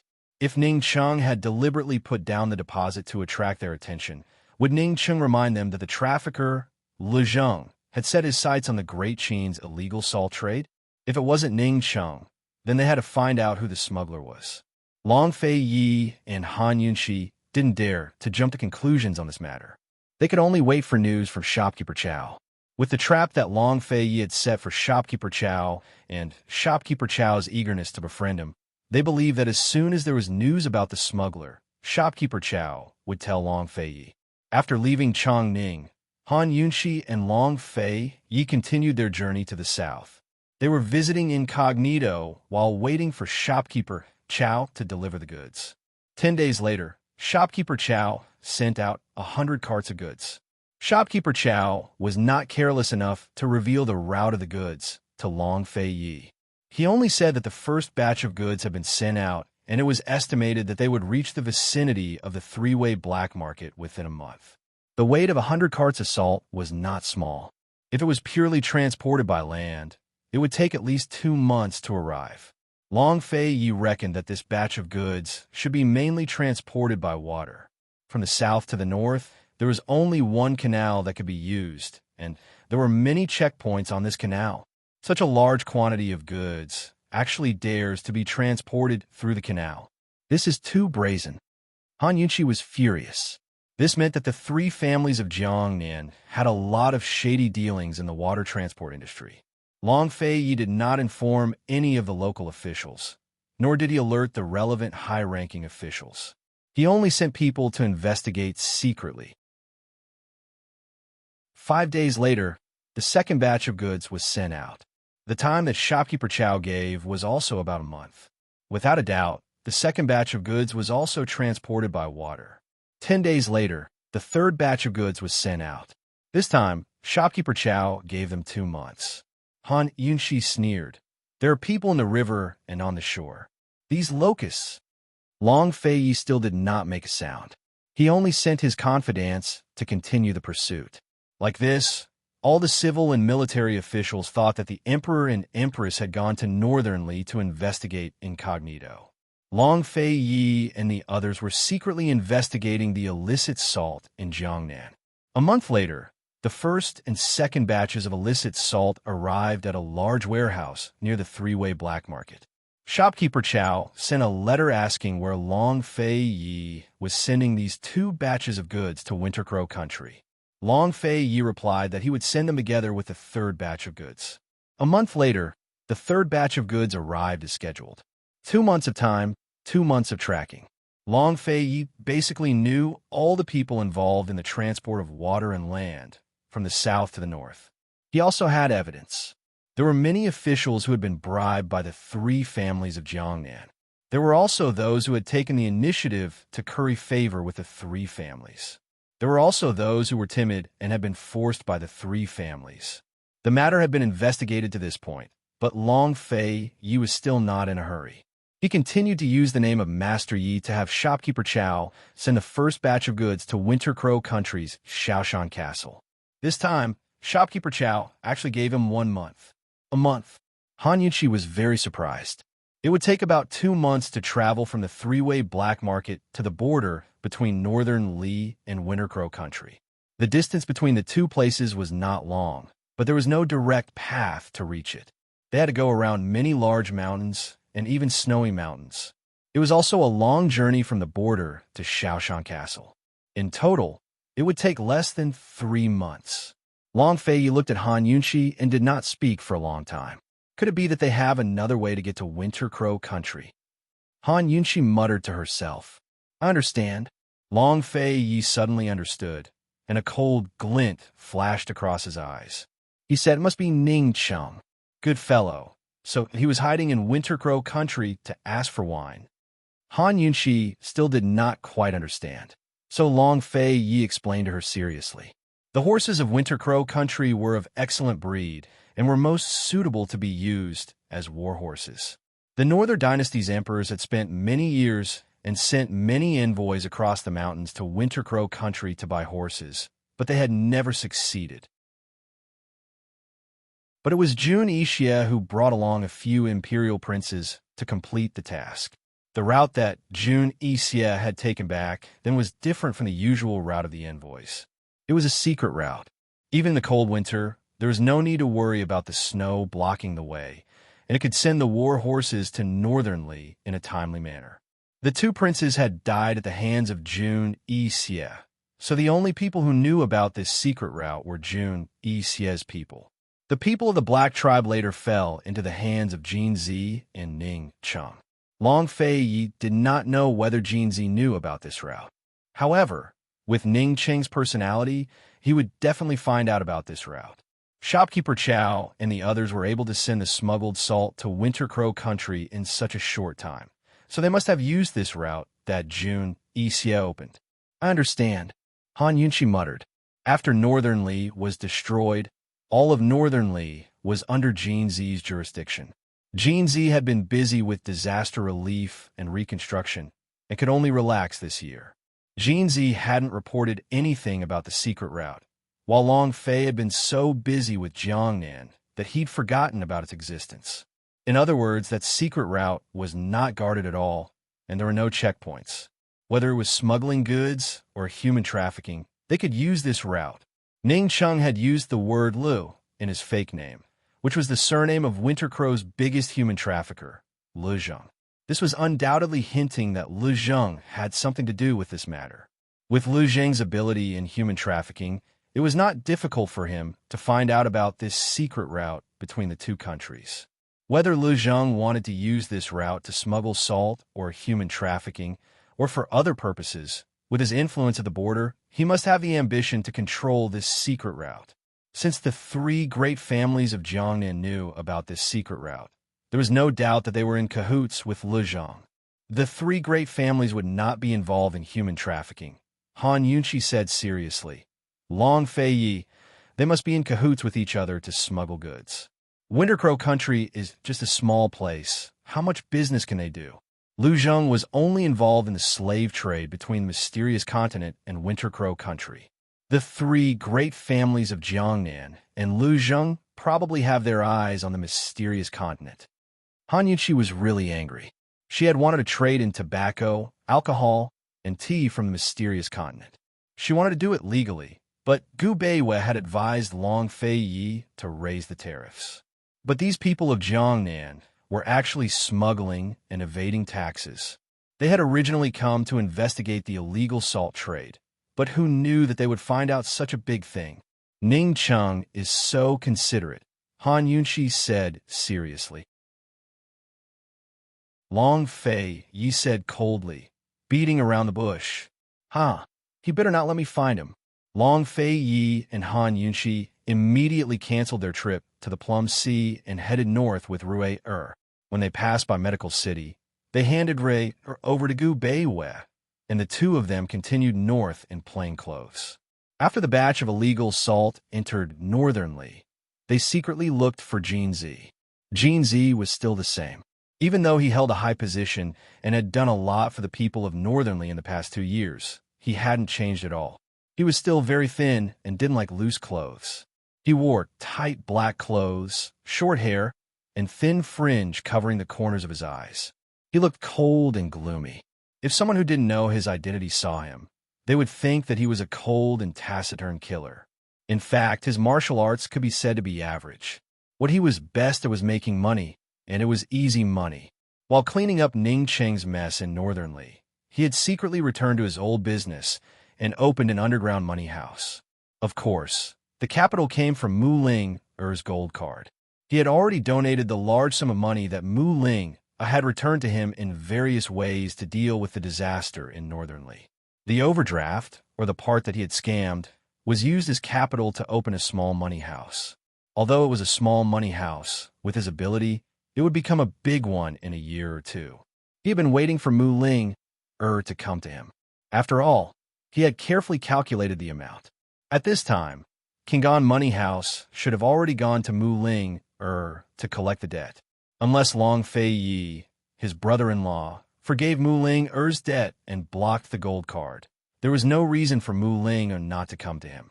In the past few days, Jinzi took the gold card to the money house almost every day to withdraw some banknotes to see if the card was blocked. However, he was still able to take out the money every time. Therefore, he was more and more looking forward to Mu Ling rushing to him to quarrel. He really didn't expect that instead of Mu Ling, Long Fei Yi and Han Yunxi would come to him. In fact, Manager Luo of Kangon Money House had already asked Long Fei Yi about the gold card. Long Fei Yi was too lazy to care about it, so he left it to Han Yunxi to deal with. Han Yunxi thought for a whole night. In the end, she didn't intervene. She just replied to Manager Luo, "It's official business." In the tent, Long Fei Yi and Han Yunxi sat in the main seat and drank tea. Jinzi stood beside them. Except for the luggage, he hadn't said a word so far. Han Yunxi thought that if she and Long Fei Yi didn't say anything, Jinzi would probably be silent for a whole day. She was really curious. Was this guy born to be quiet? Or was he quiet in front of the two of them? This guy worked for Ning Cheng. Was he talkative? If he was a man of few words, why would he take a fancy to Mu Linger? After all, Mu Linger was a very noisy person. She often chattered away like a sparrow without stopping. Han Yunxi wanted to experiment to see how long Jinzi could stand and be silent. However, Long Fei Yi wasn't so interested. Coldly, he asked, "Ning Cheng is in Winter Crow country?"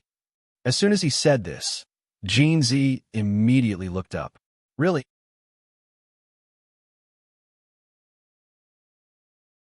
Chapter 1283. Jinzi's expression surprised Long Fei Yi and Han Yunxi. They had always thought that Jinzi and Ning Cheng were in contact in private, and that Jinzi must have known about Ning Cheng's whereabouts. But at this moment, Jinzi's agitated and resentful appearance made Long Fei Yi and Han Yunxi realize that the relationship between Jinzi and Ning Cheng was not as harmonious as they had imagined. Long Fei Yi was determined to drag Ning Cheng out for no other reason than the fact that Ning Cheng had stood him up. As long as Ning Cheng fulfilled his promise, Ning Cheng could go wherever he wanted and do whatever he wanted. Long Fei Yi didn't have the leisure to meddle in his affairs. And from Jinzi's reaction, it seemed that his resentment towards Ning Cheng wasn't shallow. Han Yunxi immediately told him about the illegal salt trade. After Jinzi heard this, he immediately stood up and bowed with his hands clasped in front of his chest. "Your Majesty, Northernly has been decided. This humble subject wants to resign." What good Ning Cheng? Not only did he throw Northernly's mess to him, he even hid in the Winter Crow tribe to collude with human traffickers. This was what he had always wanted to do. At that time, Northernly was in turmoil, and the situation was unstable.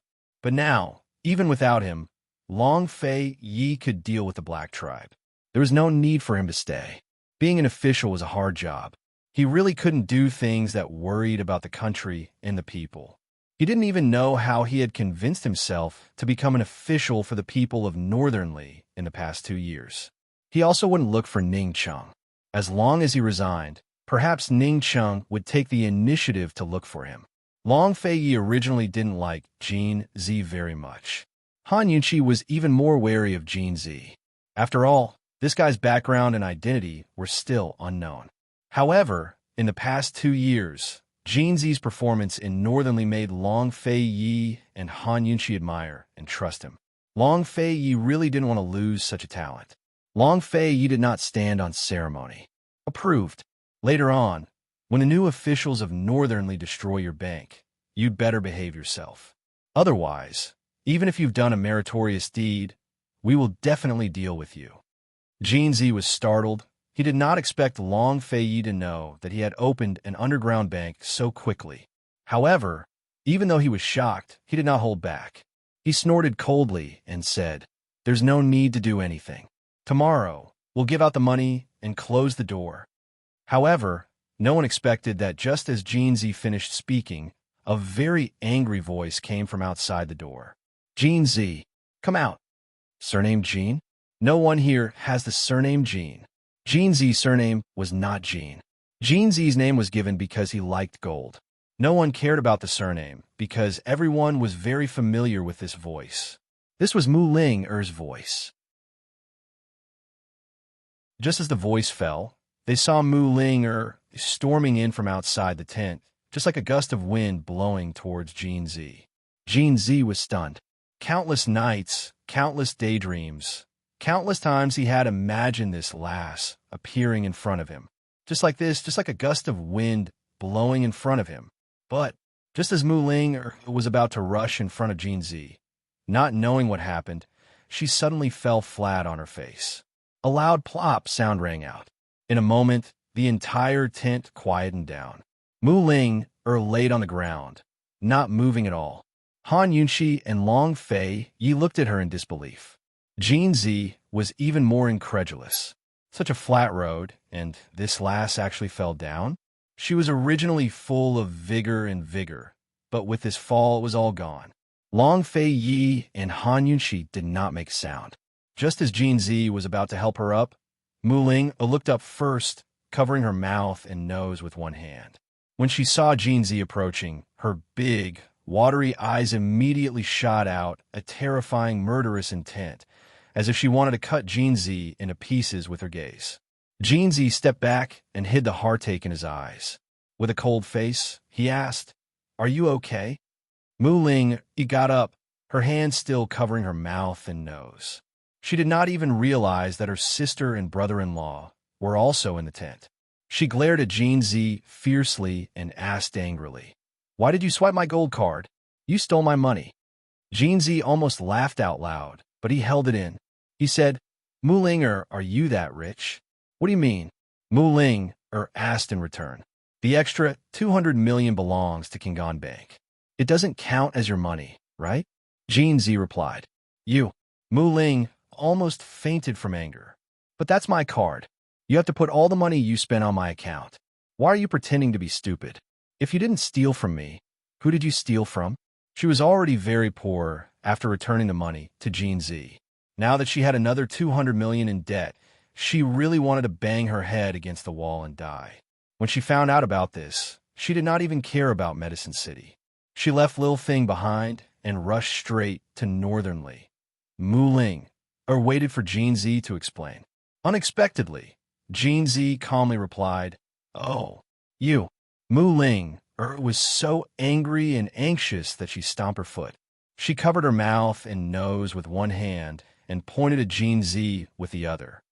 "You." She kept saying "you" for a long time, but she still could not form a proper sentence. Han Yunqi and Long Fei both watched and waited. Jin Zi was even more so, waiting very patiently. He thought that Mu Ling was going to cry. After all, she had always been a crybaby. Unexpectedly, Mu Ling did not cry. She said, "What do you want?" Jin Zi's heart skipped a beat. He was about to answer, but for some reason, he chose to remain silent. He was still cold and arrogant as he looked at Mu Ling. Give me back my card of money." Mu Ling walked over and stretched out her small hand in front of Jin Zi. "I'll owe you first. You can charge me interest. When I earn money, I'll pay you back immediately. How about I pay you the interest every month?" It was so shameless to borrow money from a woman, but Jin Zi did not mind at all and said it openly. As soon as he said this, Long Fei Yi and Han Yunqi understood what was going on. They had some guesses about this matter before, but now it seemed that Jin Zi wanted to borrow money to delay Mu Ling.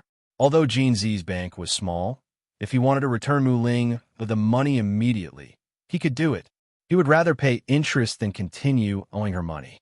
"I don't want to." Mu Ling rejected him immediately.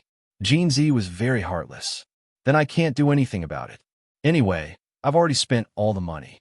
Mu Ling was so angry that her chest hurt. She stretched out her hand in front of Jin Zi's eyes and immediately clenched it into a fist, ready to punch Jin Zi in the face at any time. At this time, Jin Zi saw that blood was gradually seeping out from between the fingers of the hand that she was covering her nose and mouth. Jin Zi was very anxious. He dropped her fist and very domineeringly took away her other hand. Only then did he discover that Mu Ling had a lot of nosebleeds. Her nose, mouth, and nose were all covered in blood. Her hands were also covered in blood. Han Yunqi immediately stood up and was about to rush over, but she was dragged away by Long Fei Yi. Jin Zi pulled Mu Ling's hand and stared her face. A mouthful of anger suddenly surged up to his heart, making him so angry that he almost roared at her. But in the end, he endured it. He did not say anything and pulled Mu Ling to the side. "Let go." Mu Ling struggled. "Be quiet for me," Jin Zi said coldly. So fierce, so fierce. He was 100 times fiercer than Mu Ling when she was asking for money. How could there be such a person? He clearly owed her money, but he was even fiercer than her. Was everyone who owed money a big boss? Mu Ling was really stunned by his fierce tone and immediately quieted down. "Raise your head," Jin Zi said coldly. Mu Ling did as she was told. She raised her head slightly and tried to stop her nose from flowing down. Ning Chung took out his own handkerchief and also took out Mu Ling's handkerchief. After stuffing Mu Ling's nose, he went to the side and wrung out a wet towel. He sat in front of her and carefully helped her wipe off the blood stains. But Mu Ling quickly slapped his hand away. "You don't need to shed crocodile tears." Jin Zi was silent for a moment. Then he threw the wet towel to Mu Ling for her to wipe off herself. He sat at the side and watched coldly. He could not help but scold. "It's been 2 years, and you still haven't improved. The more you live, the more backward you become." Jin Zi was obviously a man of few words, but when he saw Mu Ling, he could not help but want to speak. He waited for a while, but Mu Ling did not speak. He then spoke again. "Mu Ling, when will you stop making people worry about you?" Mu Ling just ignored him. She lowered her head and wiped the blood stains on her hands. After a while, she wiped it clean and stretched out her clean hand again. "Give me back my gold card." Even if he could not return the money, he should at least return her gold card, right? Jin Zi stood up and said lightly, "In a few days, I'll get someone to send it over." Mu Ling asked again, "Tell me, how much do you want to pay me every month?" "At most 5 million, plus 1 million interest every month." Jin Zi was quite serious. "Then how many years do you want to pay me?" Mu Ling was very sensitive to the dosage of medicinal herbs, but her arithmetic was still very bad. "More than 3 years, Jin Zi answered. Mu Ling did not want to bargain. She knew that with Jin Zi's shrewdness, she would not be able to win. She silently pondered in her heart. She had to plead with her sister and ask Kangon Bank to reduce the interest. She would then return the money that Jin Zi had returned to Kangon Bank every month. "Okay, give me this month's money first," Mu Ling said again. "Let's agree to exchange the money on the last day of every month. How about that?" Jinzi asked. It was only the beginning of the month, and there was still a month until the end of the month. Mu Ling sighed. Jinjin was so angry that she did not want to talk anymore, so she agreed. She said, then return the money to Kingan Bank on the last day of every month. Okay. Jinzi agreed readily. Mu Ling turned to leave, but Jinzi arrived. You don't want the gold card anymore. I'll send someone to get it. Mu Ling deliberately turned back to look at him. Don't worry. She finished speaking and was about to leave, but Jinzi asked calmly, Mu Ling, it's been 2 years. Did you break the contract? They had agreed that she would marry Gu if he did not want her for a year. Mu Ling stopped in her tracks and did not answer for a long time. Jinzi looked at her slender back and did not speak for a long time. The two of them were at a stalemate. Perhaps they did not know how to continue speaking, or perhaps they were waiting for each other's answer. However, Mu Ling finally opened her mouth. She said, Jinzi, if you want to marry someone who doesn't like you, then marry her.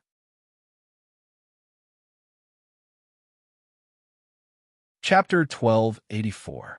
Facing Mu Linger's cruel reply, Jinzi's reply was even crueler. He said, what do you mean by like? I just need a clean woman.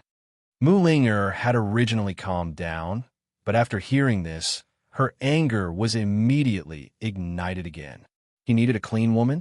In his eyes, she was just a woman who was slightly cleaner than those dirty women. What did he take her for? Mu Linger turned around angrily and directly rushed in front of Jinzi. She waved her fist and viciously punched Jinzi's left eye. Jinzi did not expect this. He never thought that this woman would really hit him. He covered his eye. It was so painful that it felt as if his eyeball had been broken. Didn't women just slap the face when they hit? This stinky girl actually waved her fist. Mu Linger was mad with anger. Her fist was hit by Jinzi, and her other fist was about to hit him. Fortunately, Jinzi was prepared and pulled her in time. If you hit me blind, you'll have to serve me for the rest of your life. Jinzi said coldly. Not only will I hit you blind, I'll also hit you until you're disabled. I'm willing to marry you. I'm willing to serve you for the rest of my life. As Mu Linger spoke, she viciously aimed a kick at Jinzi's foot. Jinzi was in so much pain that he let go. He fell to the ground and hugged his foot, crying out in pain. Where did this stinky girl get her strength from? Did she use the power of the Great Desolate Era? It was so fucking painful. Mu Linger suddenly picked up a chair from the side and raised it up high, wanting to smash it down on Jinzi's head. Jinzi was stunned. Seeing his expression, Mu Linger was also stunned. Her gaze moved back and forth between Jinzi's head and the chair in her hand. Seeing this, Jinzi finally revealed a look of fear. On the other hand, Mu Linger's face became more and more furious. Mu Linger stared back and forth for a long time before suddenly tossing the chair aside. Even she herself was startled by her own actions. Why was she so impulsive? Was she crazy? Mu Linger patted her chest to calm herself down before raising her eyebrows and looking at Jinzi with disdain. Sorry, this lady has been unclean for a long time. Think carefully about whether you want to marry her or not, and tell me later. Goodbye. Mu Linger gracefully turned around, but before she could take a step, Goldie became angry. He was truly furious. Mu Linger, stop right there. Jinzi shouted angrily. Mu Linger snorted. She was not afraid of him. She immediately took a step forward. Mu Linger, I dare you to take another step forward. Jinzi roared. This time, Mu Linger's feet stiffened, and even her heart unconsciously skipped a beat. Because Goldie's voice was really fierce. Mu Linger's first reaction was to escape, but she was unable to escape as Jinzi had already walked right in front of her. At this moment, Jinzi's eye, which was hit, was completely swollen. There was a black and blue circle around his eye, just like a panda eye. If it was any other time, Mu Linger would have laughed out loud. But at this moment, looking into his eyes, she was unable to laugh at all. She was even extremely terrified, because his pair of originally icy cold eyes were filled with monstrous fury, which was burning fiercely. Mu Linger instinctively took a step back. Actually, towards this man in front of her, she had always hidden some fear in her heart. An unexplainable fear. Jinzi looked at her coldly, allowing her to retreat. It was until she had retreated to the side of the table and had nowhere else to retreat before he walked over in large strides. You, Mu Linger's entire body tensed up as she was very nervous. You owe me money. Why are you still so fierce? Jinzi suddenly closed in, so close that their noses were almost touching. Mu Linger was stunned. This feeling was all too familiar. But Jinzi didn't do anything. Instead, he immediately retreated and walked to Mu Linger's side. Mu Linger's heart thumped wildly. Jinzi stood there in silence. The huge tent suddenly quieted down. After a long time, Jinzi suddenly slammed his fist on the table. He sneered. Mu Linger, whose child are you pregnant with this time? Mu Linger instinctively turned to look at him. Even that perfect side profile of his was emitting a terrifying fury. This scene was even more familiar than the previous one. Previously in Tiger's prison, he had also been so furious. He had also slammed his fist on the wall. He had said, Mu Linger, you don't even cherish yourself. How am I supposed to cherish you? At that time, she had lied that she was pregnant with Chi brother's child, and he had found out. She didn't know why, but looking at Jinzi's angry side profile, Mu Linger's heart was trembling with fear. But she couldn't help but recall scenes that she had never recalled. From three-way black market to northern Lee's Tiana City, he had taken care of her the entire way when she had lied about being pregnant. Although he wasn't very attentive, he had fulfilled all of her requests. The soup and food that she had asked for, he had been able to find them in time. Even in the wilderness, he had been able to do it. Mu Linger didn't know why she would think of these things. She had never thought of them in the past 2 years. She had thought that she had forgotten them. As she couldn't help but recall, she looked at his angry and cold side profile. Mu Linger's heart actually started to ache. There was an indescribable pain, but she didn't know who she was feeling this pain for. After remaining silent for a while, Jinzi turned around from the other side. He didn't look at her, nor did he say anything else. He walked out silently. Han Yunxi and Long Fei, you were still waiting outside the tent. Long Fei, you didn't care about Jinzi's private matters. He was here on official business. The moment he saw Jinzi come out, he said coldly, if you want to resign, you can leave now. If you want to stay, go and make some preparations. Follow us to that secret passage. Jinzi, who had just been angry at Ning Cheng and shouting that he wanted to resign, actually answered Long Fei Yi without hesitation. Bring a group of people along with you and wait for them to come. The first batch of illicit salt should be arriving soon. This official will make some preparations. We will set off tomorrow morning. Approved, Long Fei Yi said. As soon as Jinzi left, Han Yunxi ran into the tent. Long Fei Yi was neither gossipy nor curious. He went to the nearby ranch to observe the people. When Han Yunxi entered the tent, Mu Linger, who had been in a daze, immediately woke up and exclaimed, Sister. Han Yunxi pretended not to know and asked, Didn't you not like Jinzi anymore? Why are you here to play with him? Mu Linger hadn't told her the truth from before. She only told her that she didn't like Jinzi anymore, so she didn't want to marry him. Since Mu Linger didn't say anything, Han Yunxi was happy to play dumb. It was said that even an upright official would find it difficult to resolve family matters. However, matters of the heart were more complicated and changeable than family matters. To be honest, it wasn't that people's hearts were changeable, but that people's hearts were too deep. Many times, others couldn't figure it out, and even they couldn't figure it out themselves. Mu Linger felt terrible, but she still didn't want to say anything. Firstly, she was afraid that Han Yunxi would help her pay off the debt. Secondly, her heart was in a mess, and her mind was in a mess. She really couldn't explain things clearly. She smiled and found an excuse. I came to take a look at the snowy mountains in northern Li. Previously, Jun Yixie and the Mu family worked together to plant a lot of medicinal herbs on the snowy mountains. Later on, no one cared about it. I want to go up the mountains to take a look before winter. Maybe. Originally, it was just a quick-witted excuse. However, as Mu Linger spoke, she realized that she could buy medicinal herbs from the snowy mountains. The herbs grown on the snowy mountains were worth a lot of money. Perhaps I can make this business deal work. Mu Linger suddenly grew excited. Her previous sadness vanished like smoke into thin air. She was really such a person. Her emotions came and went quickly. She cried and laughed when she wanted to. She unexpectedly found a way to pay off her debt. Her mood suddenly became clear and bright. As long as she paid off the debt as soon as possible, she and Jinzi wouldn't have anything to do with each other. She couldn't afford to offend him, so the best way was to stay far away from him. Han Yunshi said seriously, "Those snowy mountains are not easy to climb. I heard that there are many wolf packs and snow leopards in the mountains." "Don't worry, I have a way. Besides Jinzi's big tiger, what else could Mu Linger have a way to do? Jinzi owed her so much money.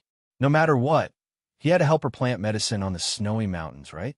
Han Yunshi asked that question because she thought of Jinzi's big tiger. She looked at Mu Linger suspiciously and didn't say anything for a long time. Normally, she would be speechless when facing this sister of hers. "Sis, what are you doing here?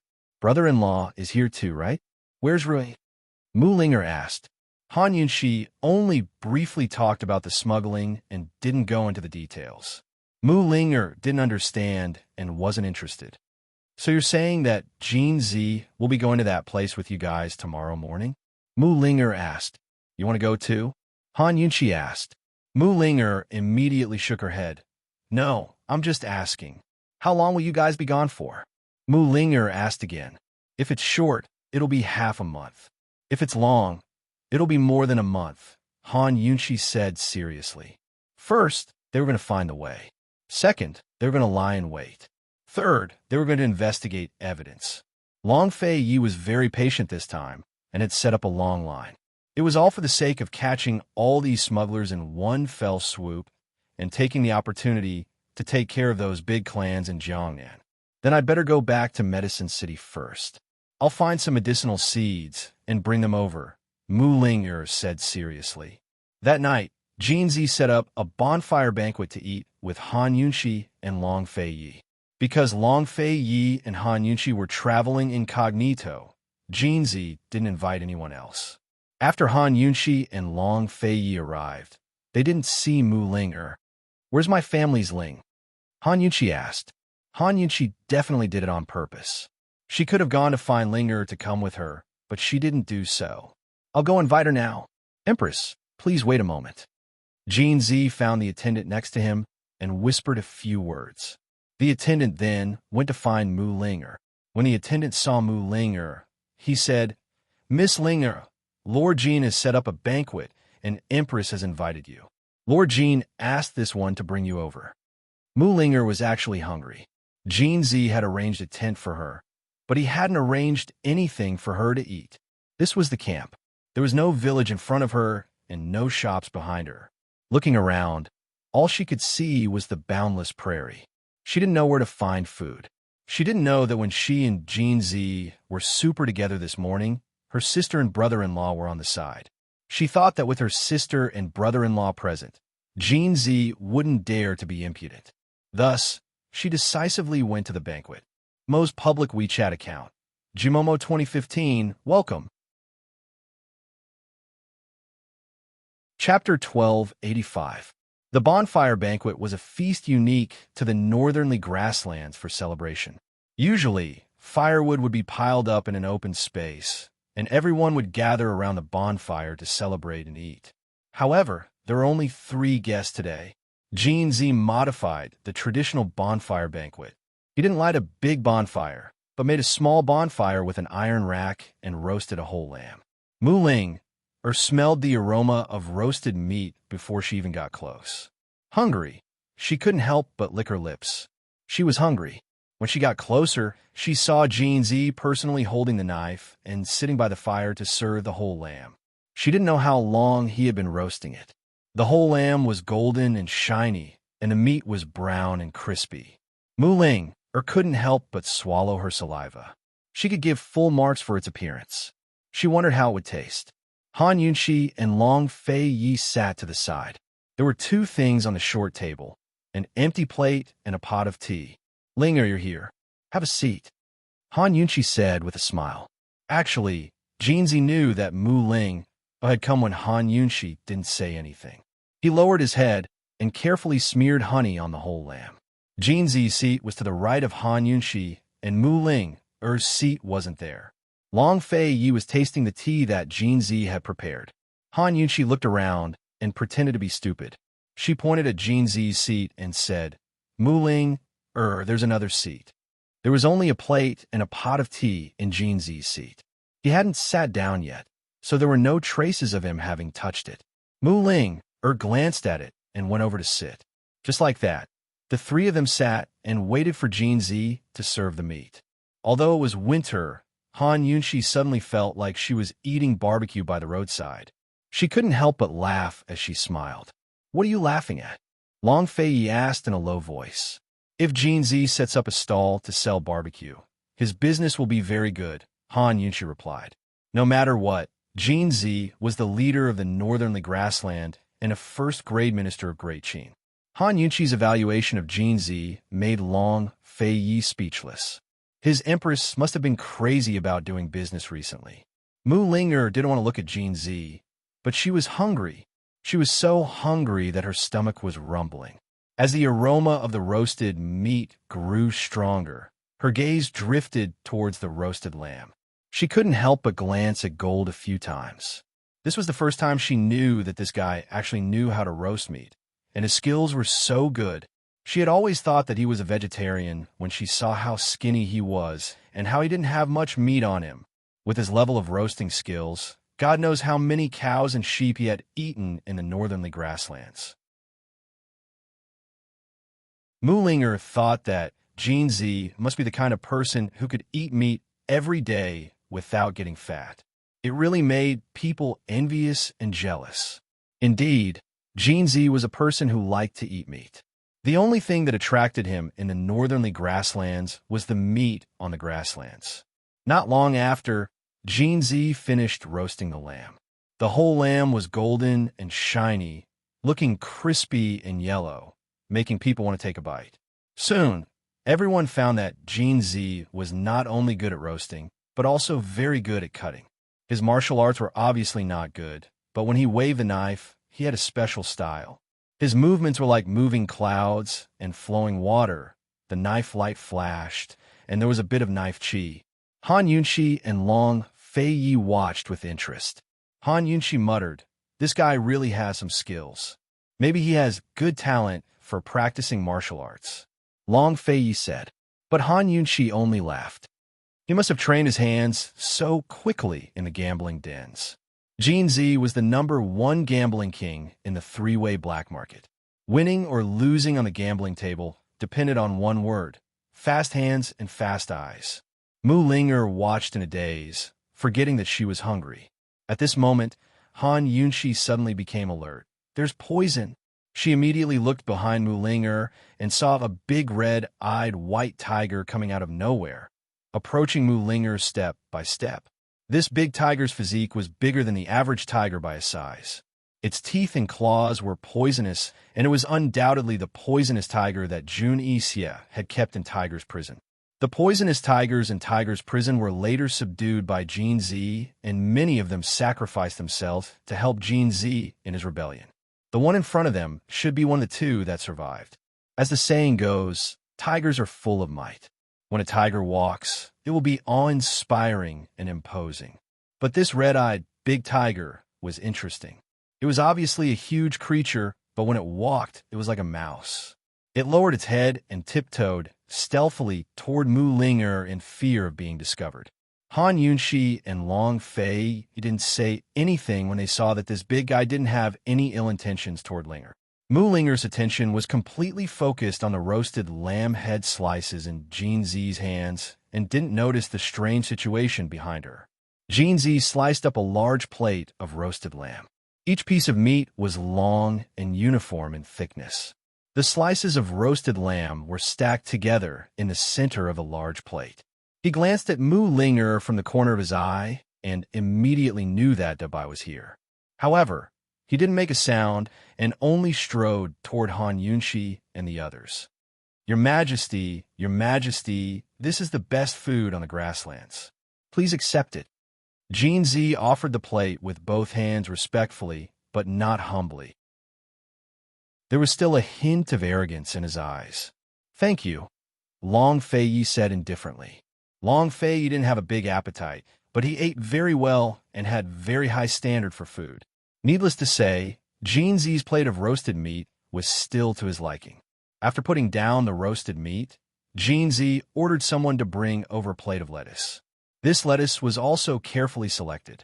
Each leaf was of moderate size and was a light green in color. In a large lettuce, there were probably only 1 or 2 leaves.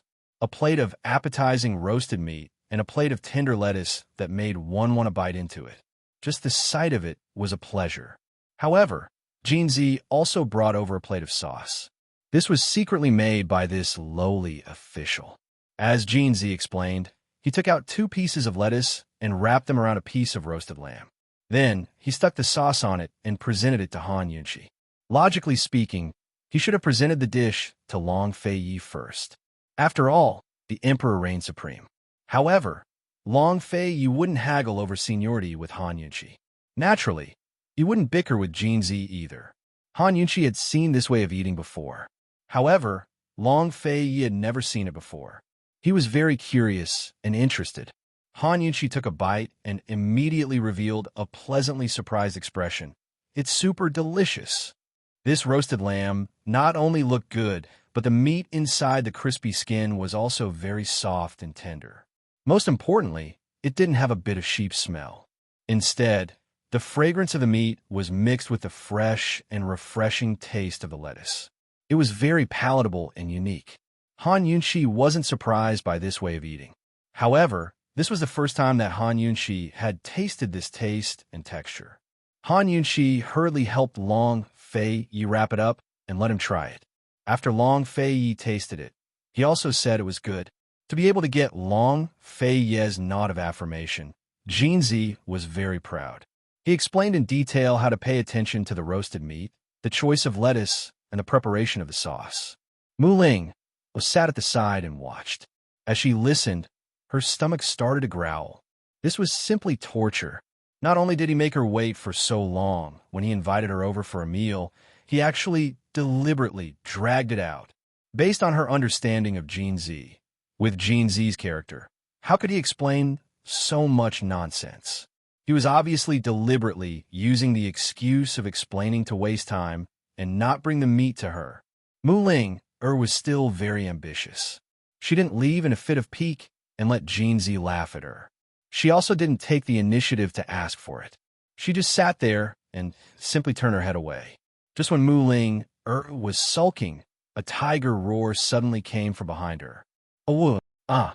Mu Ling jumped up in fright. She almost lost her soul.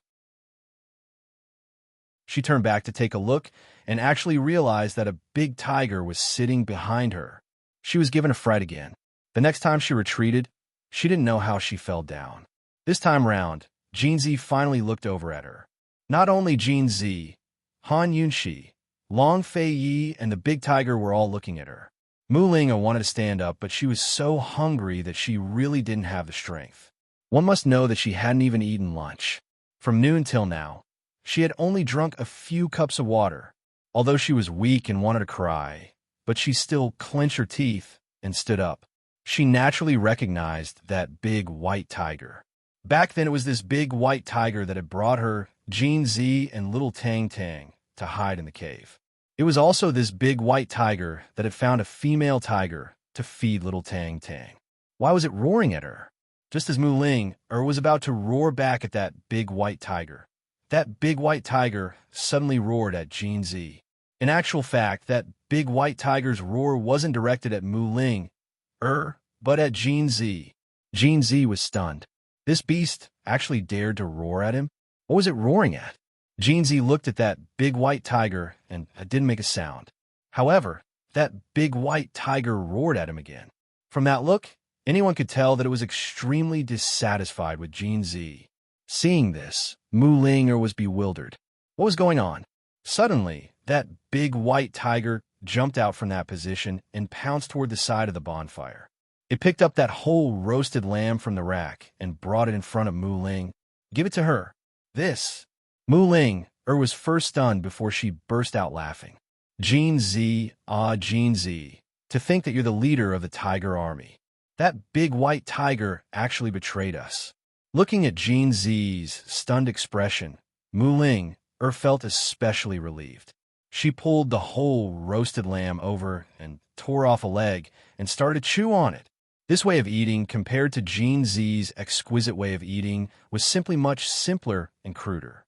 Roasted well, delicious. Mu Ling wasn't stingy with her praises.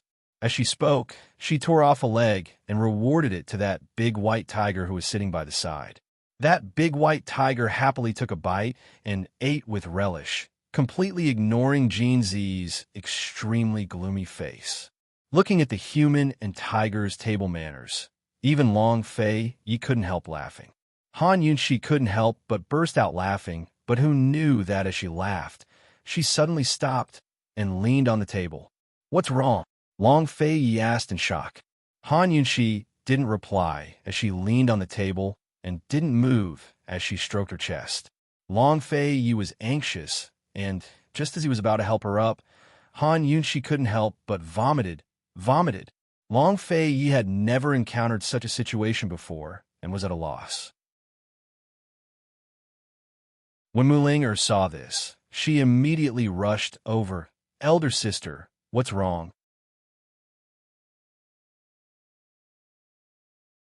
Chapter 1286. Long Fei Yi didn't know what to do. Mu Ling quickly rushed to Han Yunxi's other side to support her. Han Yunxi couldn't stop retching. She was disgusted, but she couldn't spit it out. Jean Z, find a doctor. Long Fei Yi anxiously shouted. Jean Z was also stunned. He didn't expect to find such a thing. The food he gave was absolutely carefully selected. There was no problem. What are you doing? Find a doctor. Long Fei Yi's gaze was enough to kill. Jean Z didn't dare to delay and immediately went. Mu Ling anxiously asked, Sis, what's wrong with you? How about I help you vomit? It could be seen that she was either choking on the food or was disgusted but couldn't spit it out. This kind of neither up nor down state was the most uncomfortable. The best and fastest way was to vomit. Vomit everything out. Once it was unblocked and smooth, she would feel better. Han Yunxi was so disgusted that she couldn't answer Mu Ling. She just kept waving her hand, indicating that she didn't need it. Just like this, Long Fei Yi and Mu Ling watched Han Yunxi suffer, but couldn't help. Only when one was sick would they know how fortunate it was to have a doctor by their side. At this moment, the three of them must have thought of Gu Beiyue. After a while, Jean Z dragged an old doctor over. Han Yunxi stopped vomiting. Her face was a bit pale as she leaned on the table. Her entire body didn't have much strength. Long Fei Yi and Mu Ling surrounded her, asking about her condition. When they saw the doctor come over, the two consciously moved aside. The old doctor didn't come over immediately. Instead, he tidied his hair and beard while complaining to Jean Z. Already told you, don't look for old man if it's a small illness or pain. The old man is busy these days. Yining City's big benefactor is a patient. Don't talk nonsense. Quickly go take a look. Jean Z said coldly. Big benefactor? The old doctor didn't think that it would be the emperor and empress. He only thought that some important officials had come. He also looked over. Just by looking at Han Yunxi's expression, he knew that the patient was her. What are you talking about? Why aren't you coming over? Long Fei Yi bellowed. This old doctor was one of Ning Cheng's men. He was Ning Cheng's personal doctor in the army. He had followed Ning Cheng ever since Ning Cheng was Tianning's great general. His medical skills were excellent, but his temper wasn't very good. He only treated serious illnesses, not minor ailments, and never gave face to influential officials. He glanced at Long Fei Yi and went to check Han Yunxi's pulse without saying anything. After a while, he let go of her hand, stroked his beard, and asked slowly, What did you eat just now? Barbecue. Mu Ling, quickly replied. Have you eaten anything else today? The doctor asked again. Long Fei Yi quickly told him what they had eaten in the morning and afternoon. The old doctor nodded as he listened, even stroking his flowery beard. Long Fei had finished talking for a long time, but he still didn't speak. Just what's going on? Mu Ling asked impatiently. Unexpectedly, the old man said, judging from the pulse, there's nothing serious. It must be that the barbecue is too greasy and causing discomfort. That's it, Mu Ling said seriously. My big sis didn't eat much, and this barbecue isn't greasy at all. I'm most afraid of greasy food, so I'm fine even after eating a lot. Jinzi glanced at her, but didn't say anything. If it's not greasy, then it must be because she ate too quickly, the old doctor said. Mu Ling knitted her brows and was about to retort when Long Fei finally spoke up. That's it. The old doctor didn't answer immediately, but continued stroking his beard as he stood up. Then what else does everyone want? It's just vomiting, and there's nothing serious. There's no need to make a fuss about such a small matter. If you're still worried, take care of her tonight. Tomorrow, the old man will find a doctor to come and take a look. A sneer flashed across Jinzi's mouth, but she didn't say anything. Long Fei was about to get angry, but the old man actually said, "You young people who live like princes are greedy for life and afraid of death. How can you be so scared over such a small matter?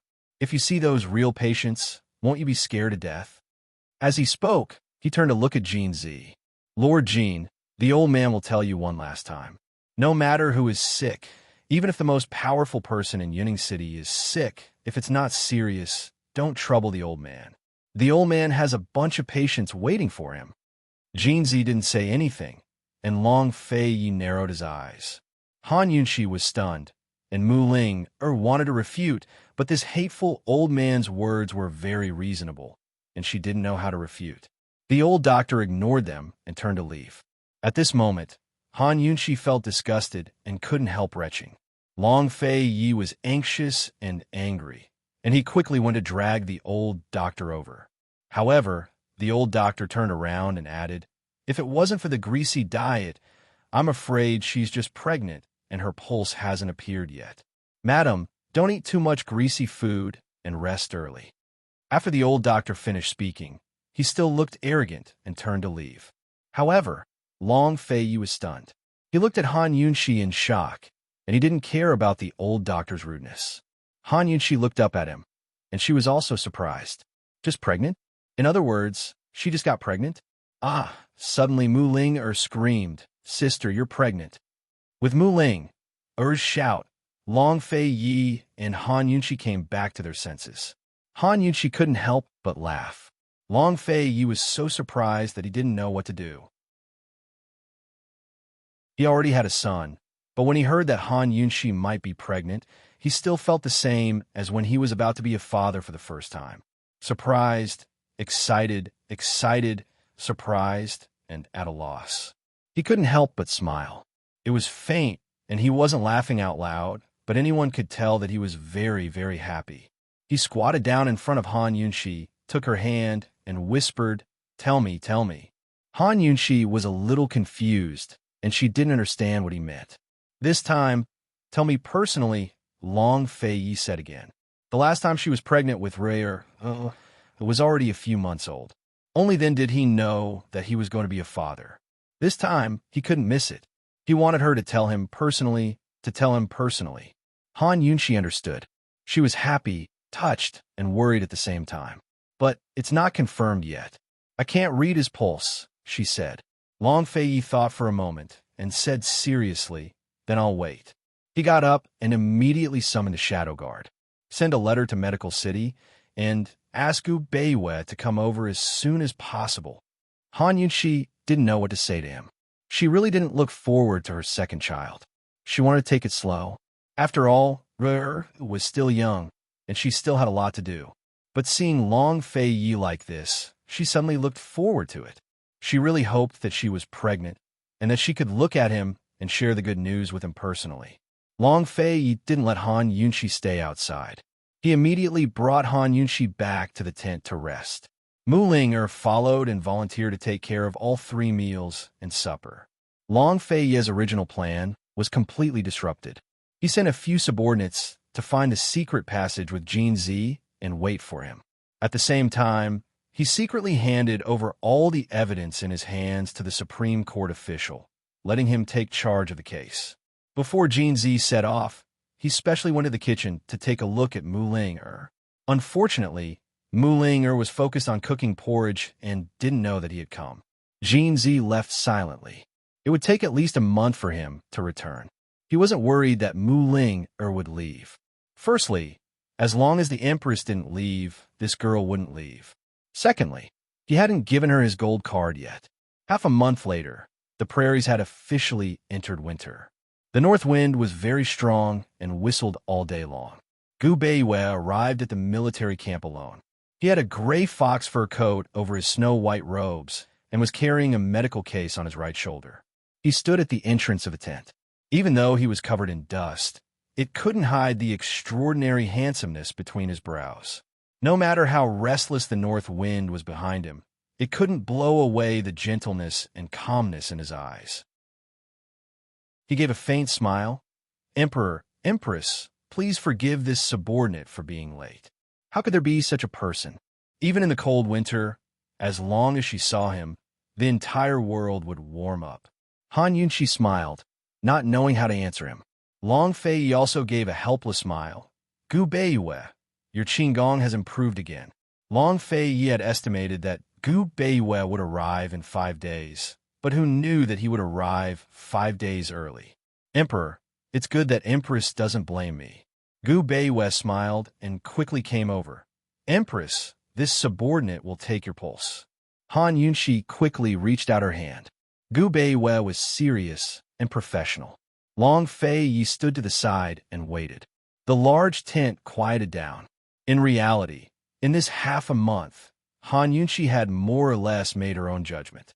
Her good friend didn't come, so there was an 80 to 90% chance that she was pregnant. However, the pulse didn't appear, so she didn't dare to be completely sure. Long Fei didn't understand that much, and she didn't explain too much to him. She just waited for Gu Beiwei to arrive. A long time passed, but Gu Beiwei still didn't seem to have found anything.